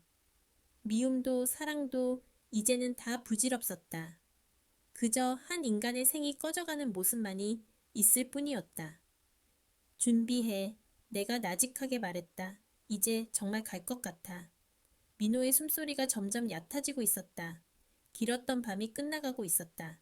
그리고 우리의 지독했던 악연도 이 눈 내리는 밤과 함께 끝을 향해 달리고 있었다. 월드 카운트 280. 새벽 4시가 지날 무렵이었다. 민호의 숨소리가 불규칙하게 끊어지기 시작했다. 그 거칠던 쇳소리가 잦아들고 대신 가늘고 위태로운 숨결만이 간신히 이어지고 있었다. 임종 호흡이었다. 여보, 여보. 이혜진이 그의 귀에 대고 울먹였다. 그냥 가. 너무 애쓰지 말고 그냥 편하게 가. 그녀는 알고 있었다. 지금 그가 얼마나 힘겹게 생의 끈을 붙잡고 있는지. 그녀의 눈물은 더 이상 질투나 원망이 아니었다. 그것은 사랑하는 존재의 고통을 덜어주고 싶은 연민이었다. 민호의 눈꺼풀이 파르르 떨렸다. 그가 아주 천천히 눈을 떴다. 초점은 흐릿했다. 그는 나를 보고 있는 것 같기도 했고, 이혜진을 보고 있는 것 같기도 했고, 아니면 우리 너머의 어딘가를 보고 있는 것 같기도 했다. 그의 입술이 달싹거렸다. 소리는 나오지 않았다. 하지만 나는 그 입 모양을 읽을 수 있었다. 추워. 그는 추위를 느끼고 있었다. 생명력이 빠져나간 자리를 죽음의 냉기가 채우고 있었다. 나는 무릎에 놓여있던 낡은 신발 상자를 열었다. 그리고 그 안에서 하얀색 아기 신발을 꺼냈다. 손바닥만 한 솜털처럼 가벼운 신발. 나는 그것을 민호의 차가운 두 손에 쥐어주었다. 그의 손가락이 미세하게 꿈틀거리며 신발을 감싸 쥐었다. 마치 가장 소중한 보물을 얻은 아이처럼. 오빠. 내가 그의 귓가에 대고 낮게 속삭였다. 이제 춥지 않을 거야. 가서 우리 아기 만나서 신겨줘. 그리고 안아줘. 내가 못해준 만큼 많이 안아줘.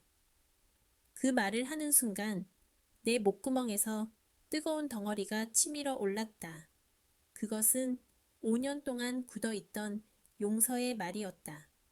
나는 그를 용서했다. 아니, 더 정확히 말하면 나 자신을 용서했다. 아이를 잃고 남편을 잃고 스스로를 학대하며 살아왔던 나 자신을. 민호의 입가에 옅은 미소가 번졌다. 그는 아주 편안해 보였다. 그가 마지막 숨을 길게 내쉬었다. 후, 가슴이 크게 부풀어 올랐다가 천천히 가라앉았다. 그리고 다시는 올라오지 않았다. 방 안의 공기가 멈췄다. 시계 소리마저 멈춘 것 같은 정적. 이혜진이 민호의 가슴에 귀를 대었다. 그녀는 한참 동안 움직이지 않았다. 그리고 어깨를 들썩이며 오열을 터뜨렸다. 갔어. 갔어. 그녀가 민호의 가슴을 부여잡고 무너졌다. 나만 두고 나한테는 인사 한마디 안 하고 그렇게 갔어. 그녀의 울음소리가 빈방을 공허하게 울렸다. 나는 멍하니 민호의 얼굴을 바라보았다. 고통스러웠던 표정은 온데간데 없고 깊은 잠에 든 것처럼 평온했다. 그는 마침내 도망치는 것을 멈췄다. 그리고 영원한 안식처로 떠났다. 그 손에는 내가 준 아기 신발을 꼭 쥔 채 나는 자리에서 일어났다. 다리가 저려왔다. 창가로 다가가 커튼을 젖혔다. 밤새 내린 눈이 세상을 하얗게 덮고 있었다. 나무도 길도 민호가 그토록 사랑했던 정원도 모두 순백색이었다. 더러운 것도 아픈 것도 슬픈 것도 모두 가려주는 하얀 눈. 그 사람 행복했을까요? 등 뒤에서 이혜진의 목소리가 들렸다. 그녀는 눈물을 닦으며 민호의 얼굴을 덮어주고 있었다. 나는 창밖을 보며 대답했다. 글쎄, 적어도 마지막 순간엔 외롭지 않았겠지. 저는 외로워요. 그녀가 중얼거렸다. 이제 정말 혼자가 됐어요. 그녀의 목소리엔 깊은 절망이 배어 있었다. 그녀는 민호라는 존재 하나만을 위해 모든 걸 버리고 이곳에 왔다. 이제 그가 사라진 세상에 그녀는 덩그러니 남겨졌다. 그녀야말로 진정한 유령이 된 것이다. 울지 마. 내가 말했다. 네가 울면 가는 길이 무겁잖아. 나는 뒤를 돌아 그녀를 보았다. 그녀는 퉁퉁 부은 눈으로 나를 올려다보았다. 우리의 시선이 허공에서 얽혀왔다. 기묘한 연대감. 한 남자를 사랑했고 그 남자에게 상처받았고 결국 그 남자를 함께 떠나보낸 두 여자. 우리는 서로를 이해할 수는 없었지만 서로의 고통은 알 수 있었다. 날이 밝으면 장례식장으로 옮기자. 내가 덤덤하게 말했다. 상주는 네가 해. 법적인 아내는 너니까. 이혜진의 눈이 커졌다. 언니는요? 나는 손님으로 갈게. 제일 먼저 조문하고 제일 먼저 떠날 거야. 그것이 나의 예의였다. 그리고 나의 마지막 자존심이었다. 나는 그를 보냈지만 그의 세상에 남지는 않을 것이다. 나는 내 세상으로 돌아가야 했다. 창밖으로 희미하게 여명이 밝아오고 있었다. 푸르스름한 새벽빛이 민호의 죽은 얼굴 위로 내려앉았다. 그의 얼굴은 마치 밀랍 인형처럼 창백하고 아름다웠다. 나는 그에게 마지막 인사를 건넸다. 소리내지 않고 마음속으로. 잘가 박민호. 거기서는 도망치지 말고 살아. 집 안의 온기가 서서히 식어가고 있었다. 하지만 내 가슴 속의 응어리는 비로소 녹아내리고 있었다. 폭풍 같았던 밤이 지나고 아침이 오고 있었다. 잔인할 정도로 고요하고 눈부신 아침이. 월 카운트 3. 장례식장은 건조하고 서늘했다.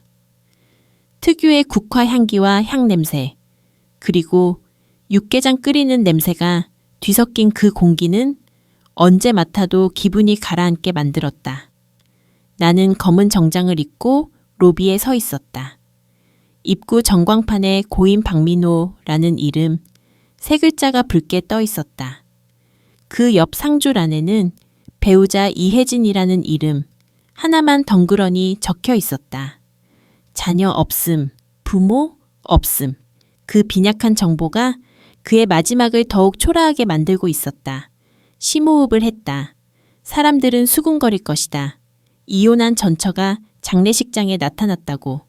뻔뻔하다고 욕할 수도 있고 아직 미련이 남았냐며 비웃을 수도 있다. 하지만 상관없었다. 나는 그저 약속을 지키러 왔을 뿐이다. 제일 먼저 조문하고 제일 먼저 떠나겠다는 약속. 빈소 안으로 들어갔다. 점심시간이 지나서인지 조문객은 거의 없었다. 썰렁한 빈소 한가운데 영정 사진 속의 박민호가 환하게 웃고 있었다. 그 사진, 내가 찍어준 사진이었다. 우리가 이혼하기 1년 전 제주도 여행 갔을 때 유채꽃밭에서 찍었던 사진. 그는 그 사진을 가장 좋아했었다. 이혜진은 수많은 사진 중에 하필이면 전처가 찍어준 전처와 함께 했을 때 가장 행복해 보이던 사진을 영정으로 쓴 것이다. 그것이 그녀가 할 수 있는 마지막 배려였을까? 아니면 자학이었을까? 재단 앞에는 하얀 국화꽃 몇 송이만이 놓여 있었다. 그리고 그 옆에 검은색 개량 한복을 입은 이혜진이 서 있었다. 그녀는 하루 사이에 10년은 늙어 보였다.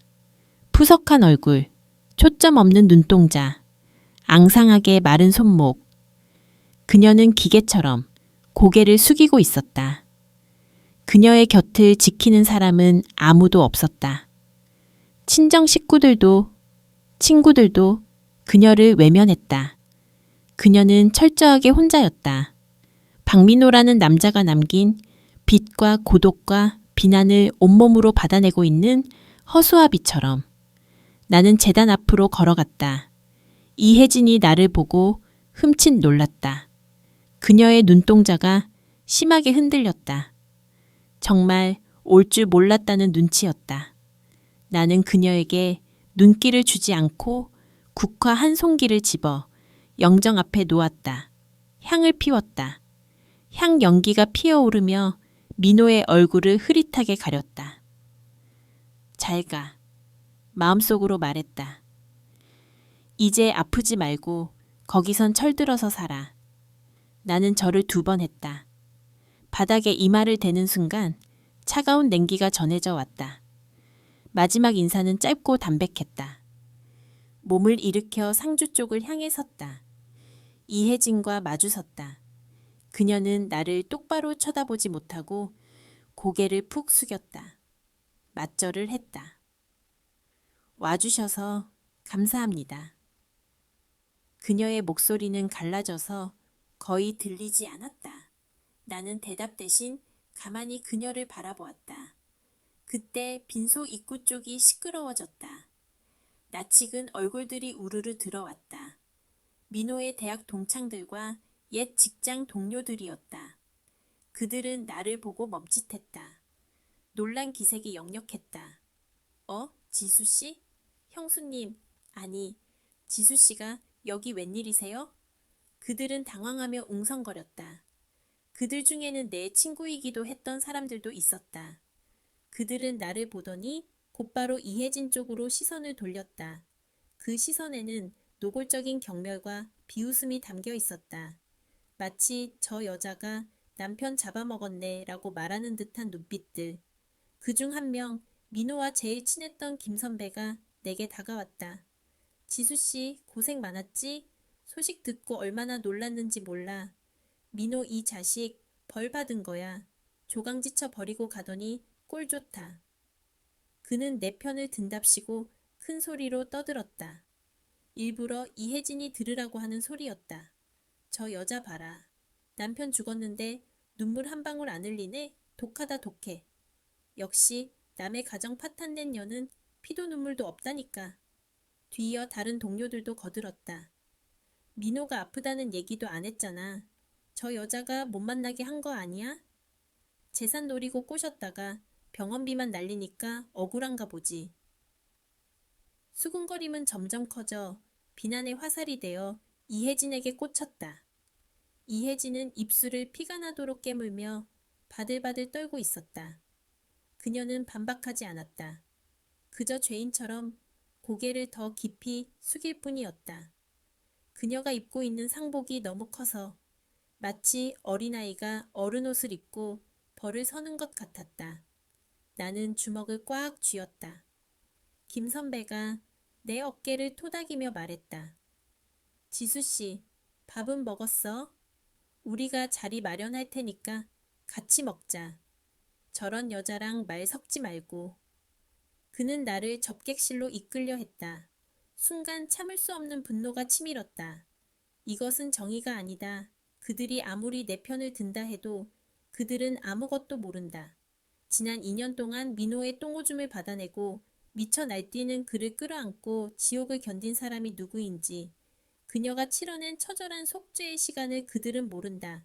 비켜요. 내가 차갑게 말했다. 김 선배가 당황하며 멈춰섰다. 나는 그의 손을 거치게 뿌리쳤다. 그리고 사람들 한가운데 섰다. 빈소의 공기가 순식간에 얼어붙었다. 모두의 시선이 내게 집중되었다. 다들 조문하러 온 거 맞아요? 내가 또박또박 물었다. 고인에 대한 예의를 지키러 온 겁니까? 아니면 남의 불행 씹으면서 안주 삼으러 온 겁니까? 아니, 지수씨, 우리는 지수씨 생각해서 내 생각한다면 닥치세요. 나는 김 선배의 말을 잘랐다. 당신들이 뭘 안다고 떠들어. 민호가 아파서 쓰러졌을 때 병원에서 쪽잠 자면서 간병한 사람 저 여자예요. 민호가 뇌종양으로 기억 잃고 미쳐서 난동 부릴 때 온몸으로 막아낸 사람도 저 여자고요. 사람들이 웅성거렸다.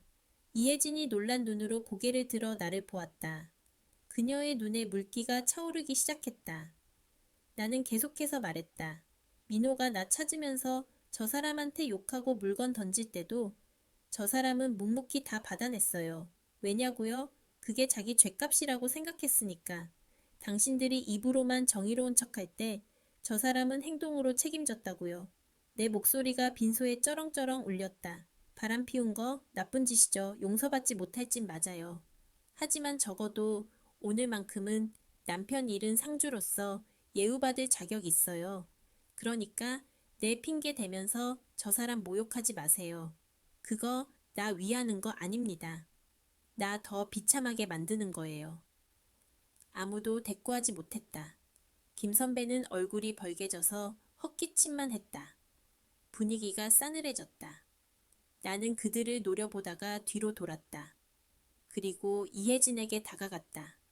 그녀는 울고 있었다. 소리 없이 하지만 온몸을 떨며 굵은 눈물을 뚝뚝 흘리고 있었다.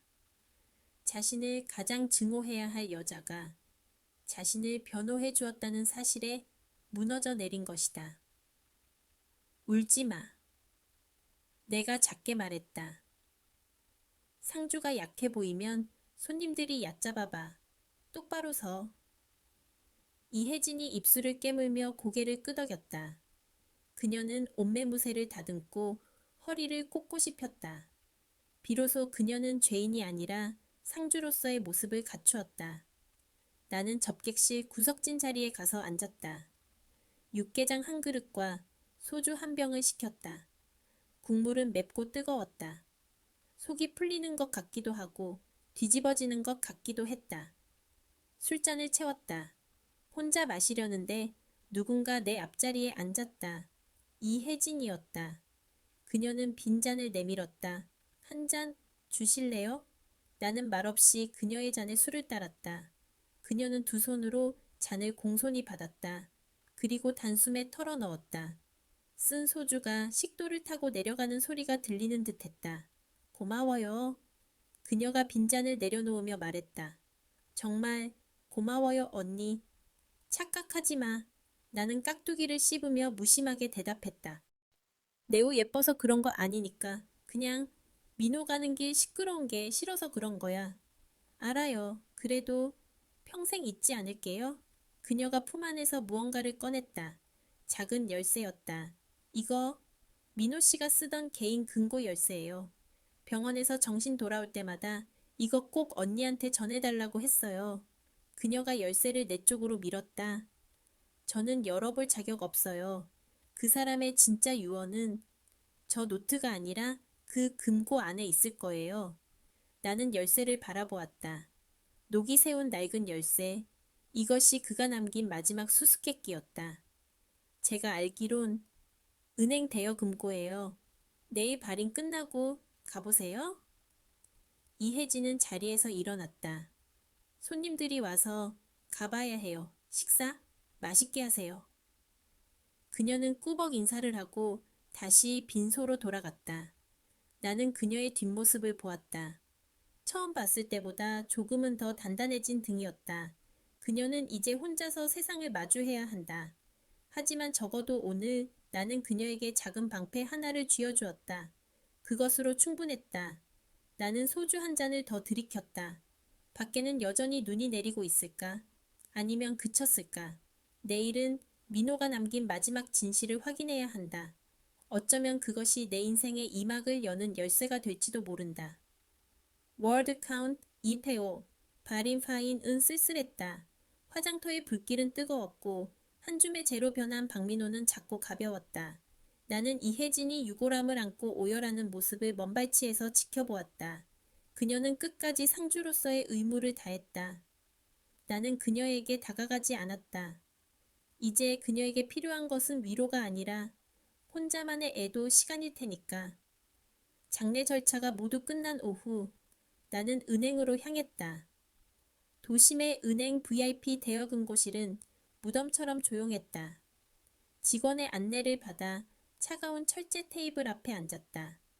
이혜진이 건네준 녹슨 열쇠가 내 손바닥 위에서 묵직하게 느껴졌다. 이 작은 열쇠가 그의 인생에 어떤 비밀을 잠그고 있는 걸까? 심장이 불규칙하게 뛰었다. 철컥. 금고가 열리는 소리가 유난히 크게 울렸다. 나는 떨리는 손으로 금고 안에 철제 박스를 꺼냈다. 박스를 열자 낡은 종이 냄새가 확 풍겨왔다. 안에는 서류 봉투 하나와 낡은 USB 그리고 편지 한 통이 들어있었다. 먼저 서류 봉투를 열었다. 등기 권리증이었다.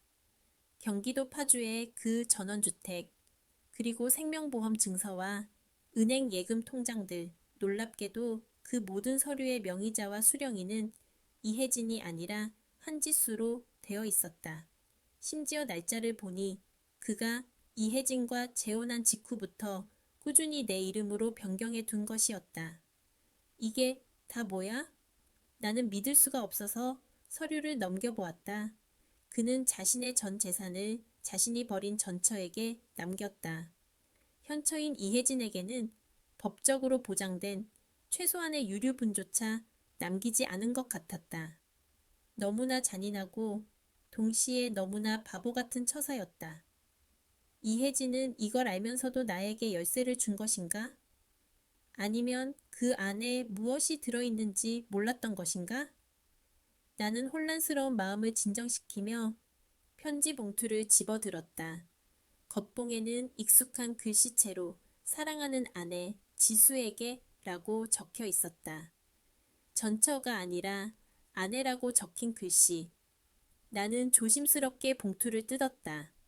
빼곡하게 적힌 편지지 3장이 나왔다.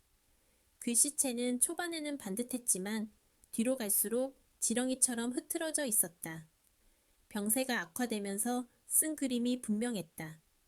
지수야, 이 편지를 네가 읽고 있다면 나는 아마 세상에 없겠지. 그리고 너는 나를 끔찍하게 원망하면서도 혹시나 하는 마음에 이 금고를 열어봤을 거야. 미안하다. 죽어서도 너에게 짐을 지우는구나. 첫 문장부터 가슴이 먹먹해졌다. 변명처럼 들리겠지만 꼭 하고 싶은 말이 있어. 5년 전 내가 너를 떠나던 날을 기억하니? 너는 내가 혜진이에게 미쳐서 젊은 육체에 홀려서 너를 버렸다고 생각했겠지. 맞아. 그때 나는 미쳐 있었어. 하지만 그건 사랑 때문이 아니었어. 내 뇌가 이미 고장나기 시작했기 때문이야. 나는 숨을 멈췄다.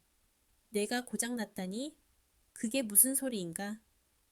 이혼 도장을 찍고 한 달 뒤 나는 길에서 쓰러졌어. 병원에서 정밀 검사를 받았지. 전두축두엽 치매 초기, 그리고 악성 뇌종양. 의사는 종양이 전두엽을 누르면서 충동 조절 장애와 성격 변화를 일으켰을 거라고 했어. 내가 너에게 쏟아부었던 그 모진 말들, 이해할 수 없는 외도, 갑작스러운 폭력성. 그게 다 내 본심이 아니라 내 머릿속의 암세포가 시킨 짓이었다는 걸 그때 알았어. 손이 부들부들 떨렸다.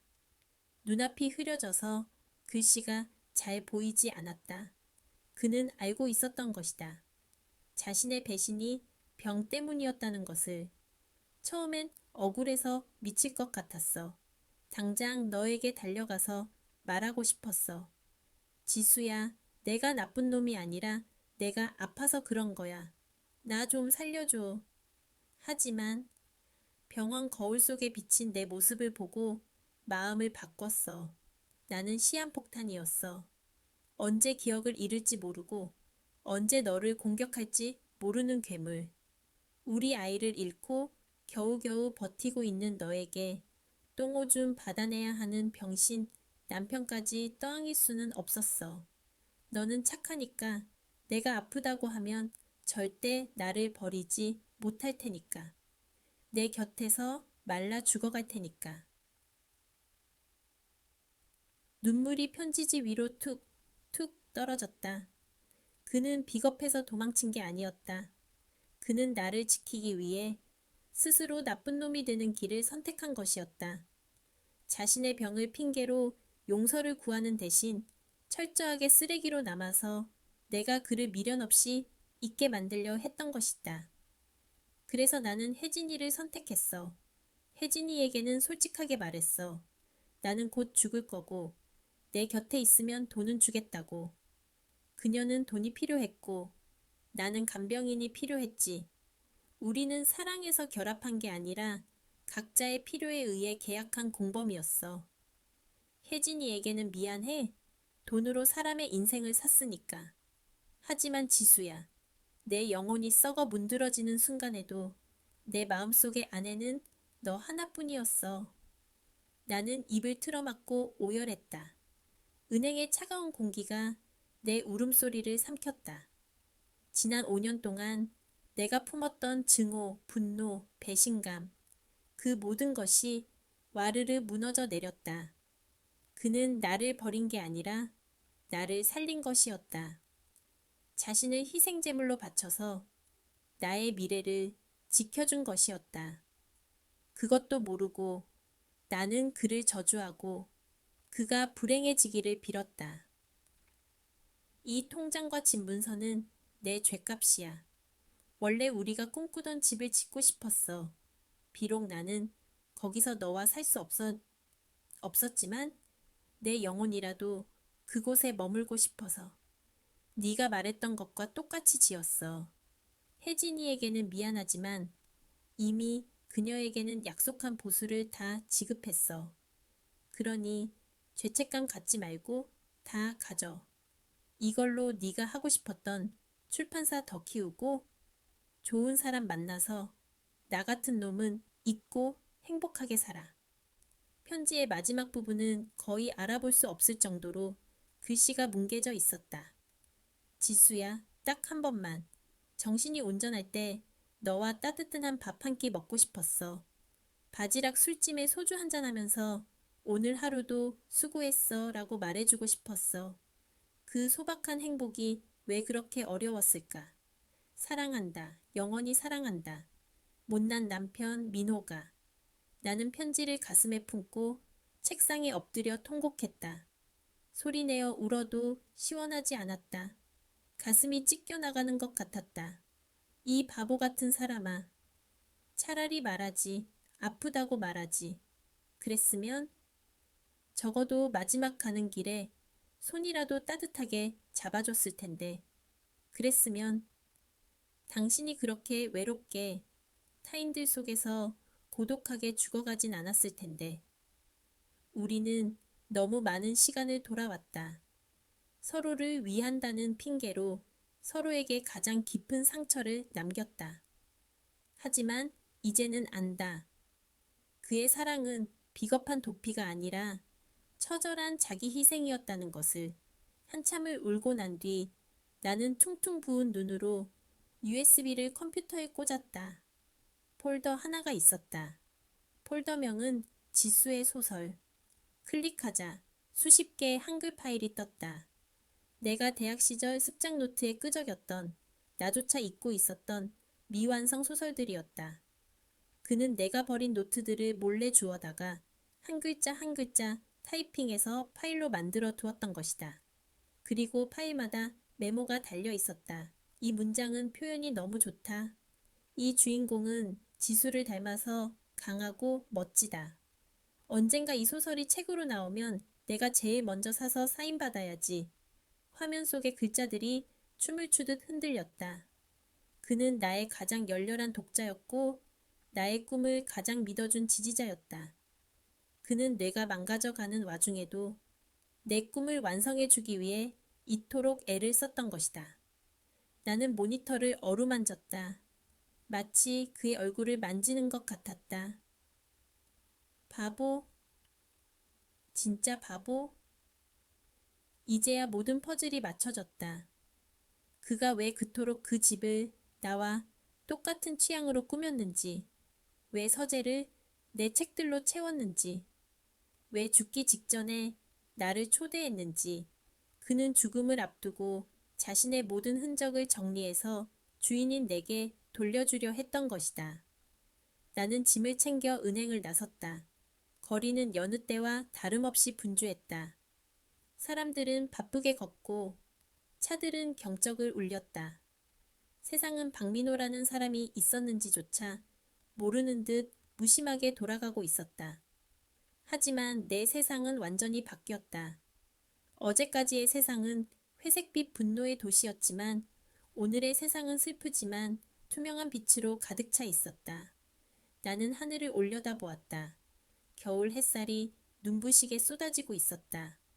눈가에 고인 눈물이 햇살을 받아 반짝였다. 바람이 불어와 내 머리카락을 헝클었다. 마치 민호가 장난치듯 머리를 쓰다듬는 것 같았다. 고마워, 오빠. 나는 허공에 대고 속삭였다. 그리고 미안해. 이제 다 알았으니까 푹 쉬어. 나는 발걸음을 옮겼다.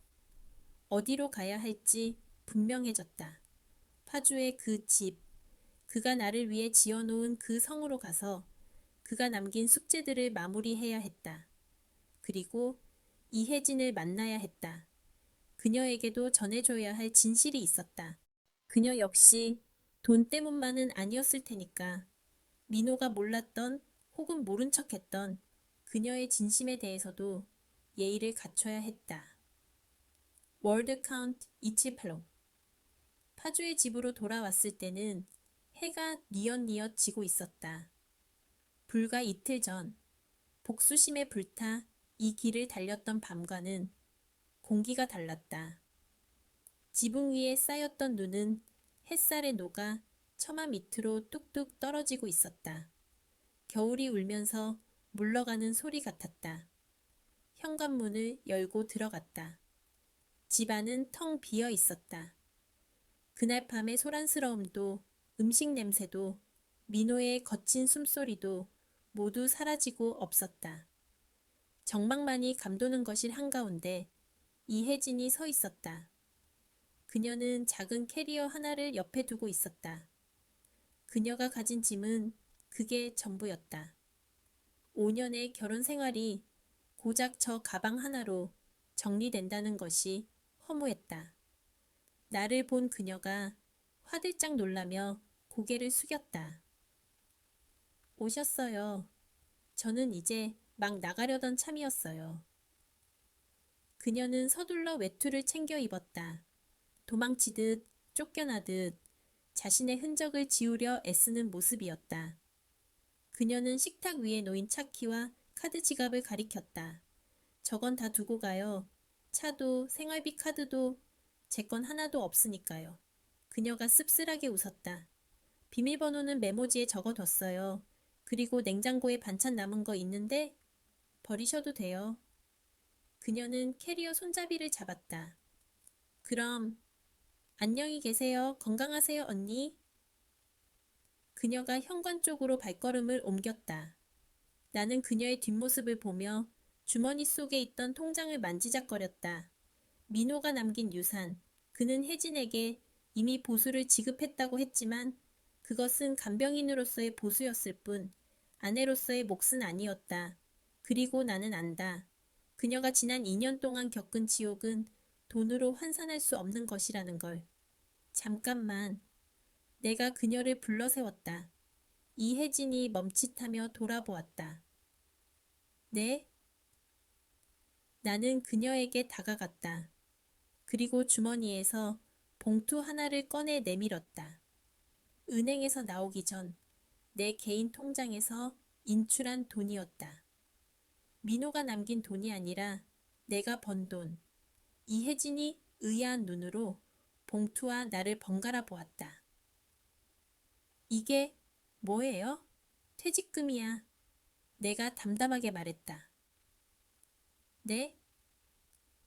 지난 2년 동안 내 남편 수발 뜨느라 고생했잖아. 까탈스러운 박민호 비위 맞추는 거. 보통 일 아닌 거 내가 제일 잘 아니까. 나는 억지로 그녀의 손에 봉투를 쥐어주었다. 동정 아니야. 정당한 노동의 대가야. 그러니까 자존심 상해하지 말고 받아. 이혜진의 손이 떨렸다. 봉투의 두께를 가늠해본 그녀의 눈이 커졌다. 언니, 이러지 마세요. 저는 받을 자격 없어요. 제가 무슨 짓을 했는데요. 남의 가정 파탄내고 들어와서? 알아. 너 죄인인 거. 내가 말을 끊었다. 근데 너 벌 다 받았잖아. 그 끔찍한 병수발 혼자 다 감당했잖아. 세상 사람들한테 손가락질 받으면서도 도망 안 갔잖아. 그거면 됐어. 나는 한숨을 내쉬며 창밖을 보았다. 민호는 갔지만 산 사람은 살아야지. 나가서 방이라도 구하려면 돈 필요할 거 아니야. 맨몸으로 쫓겨나면 민호가 저승에서 나보고 독한 여자라고 욕할 거야. 나 그 소리 듣기 싫어. 이혜진은 입술을 꽉 깨물었다. 그녀의 눈에서 참았던 눈물이 터져 나왔다. 그녀는 봉투를 쥔 손으로 얼굴을 가리고 꺽꺽거리며 울었다. 고맙습니다. 정말 고맙습니다. 죄송해요. 정말 죄송해요. 그녀는 바닥에 주저앉아 내 발 앞에 엎드려 절을 했다. 그것은 돈에 대한 감사가 아니었다. 자신의 지난 5년이 그 고통스러웠던 시간이 헛되지 않았음을 인정받은 것에 대한 감사였다. 그리고 한 인간으로서 용서받은 것에 대한 오열이었다. 나는 그녀를 일으켜 세우지 않았다. 그녀가 마음껏 울도록 내버려 두었다. 그 눈물이 그녀의 가슴 속에 맺힌 응어리를 씻어내기를 바랐다. 한참 뒤 이혜진은 눈물을 닦고 일어났다. 눈은 퉁퉁 부었지만 표정은 한결 가벼워 보였다. 그녀는 다시 한번 고개를 깊이 숙였다. 잘 살게요. 언니도 꼭 행복해지세요. 민호 씨가 바랐던 것처럼. 그녀는 캐리어를 끌고 현관문을 나섰다. 드르륵 바퀴 굴러가는 소리가 멀어져 갔다. 나는 현관에 서서 그녀가 대문을 지나 골목길 끝으로 사라질 때까지 지켜보았다. 그녀의 뒷모습 위로 늦은 오후의 햇살이 길게 드리워졌다. 이제 그녀도 나도 박민호라는 이름의 굴레에서 벗어났다. 우리는 자유였다. 나는 문을 닫고 2층으로 올라갔다. 복도 끝에 있는 서재, 민호가 나를 위해 만들었다는 그곳. 문을 열자 나무 냄새와 종이 냄새가 훅 끼쳐왔다. 서양 창으로 들어온 노을이 방 안을 황금빛으로 물들이고 있었다. 책장 가득 꽂혀 있는 내 책들, 그가 하나하나 모으고 정리했을 그 정성이 빛을 받아 반짝였다. 나는 책상 앞으로 다가갔다. 넓은 원목 책상 위에는 여전히 만년필과 원고지가 놓여 있었다. 의자에 앉았다. 가죽 의자가 내 몸을 부드럽게 감쌌다. 마치 민호가 뒤에서 안아주는 것 같은 착각이 들었다. 지수야, 넌 글 쓸 때가 제일 예뻐. 그의 목소리가 들리는 듯했다. 나는 만년필 뚜껑을 열었다. 사각거리는 소리가 듣기 좋았다. 빈 원고지를 내려다보았다. 무엇을 써야 할까? 지난 5년 동안 나는 단 한 줄의 글도 쓰지 못했다. 분노와 생계에 쫓겨 내 안의 감성은 메말라 버렸다고 생각했다. 하지만 지금 내 안에서 무언가가 뜨겁게 솟구치고 있었다. 쓰고 싶었다.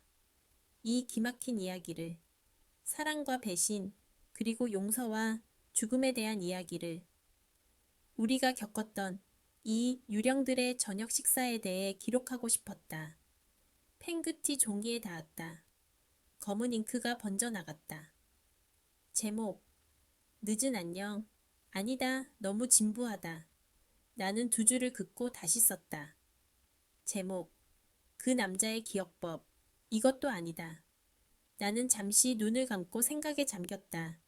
창밖에서 새들이 지저귀는 소리가 들려왔다. 눈 녹은 물이 떨어지는 소리, 바람이 나뭇가지를 흔드는 소리, 겨울이 가고 봄이 오는 소리였다. 그래, 모든 것은 흘러가고 또다시 시작된다. 상처는 아물고 기억은 추억이 된다. 나는 눈을 뜨고 망설임 없이 펜을 움직였다. 프롤로그. 새벽 2시. 죽은 남편에게서 문자가 왔다. 씻기 전에 와. 문장들이 봇물 터지듯 쏟아져 나왔다. 만년필이 종이 위를 춤추듯 달렸다. 나는 쓰고 또 썼다. 해가 완전히 지고 창밖이 어둠에 잠길 때까지. 스탠드 불빛 아래서 나는 멈추지 않았다. 그 글 속에서 민호는 다시 살아났고 우리는 다시 사랑했고 다시 이별했다. 하지만 이번 이별은 슬프지 않았다. 그것은 완벽한 마침표였으니까. 어느새 원고지 수십 장이 책상 위에 쌓였다. 나는 펜을 내려놓고 기지개를 켰다. 몸은 피곤했지만 정신은 맑았다. 마치 긴 목욕을 하고 난 것처럼 개운했다. 나는 자리에서 일어나 창문을 열었다. 차가운 밤 공기가 얼굴을 스쳤다. 하늘에는 별이 총총히 박혀 있었다. 그중 가장 밝게 빛나는 별 하나가 나를 내려다보고 있는 것 같았다. 봤지? 나 이제 다시 시작했어. 내가 별에게 말을 걸었다. 당신이 차려준 밥상 잘 먹고 가. 설거지는 내가 했으니까 걱정 말고. 나는 피식 웃었다. 입가에 맴도는 미소가 자연스러웠다. 이제 더 이상 억지로 웃지 않아도 된다. 나는 나로서, 한지수로서, 그리고 작가로서 살아갈 것이다. 이 집은 이제 민호의 무덤이 아니라 나의 작업실이 될 것이다. 나는 스탠드를 껐다. 방 안이 어둠에 잠겼지만 무섭지 않았다. 내일 아침이면 이 창으로 찬란한 봄 햇살이 들어올 것을 알고 있으니까. 나는 방문을 닫고 가벼운 발걸음으로 계단을 내려갔다. 끝.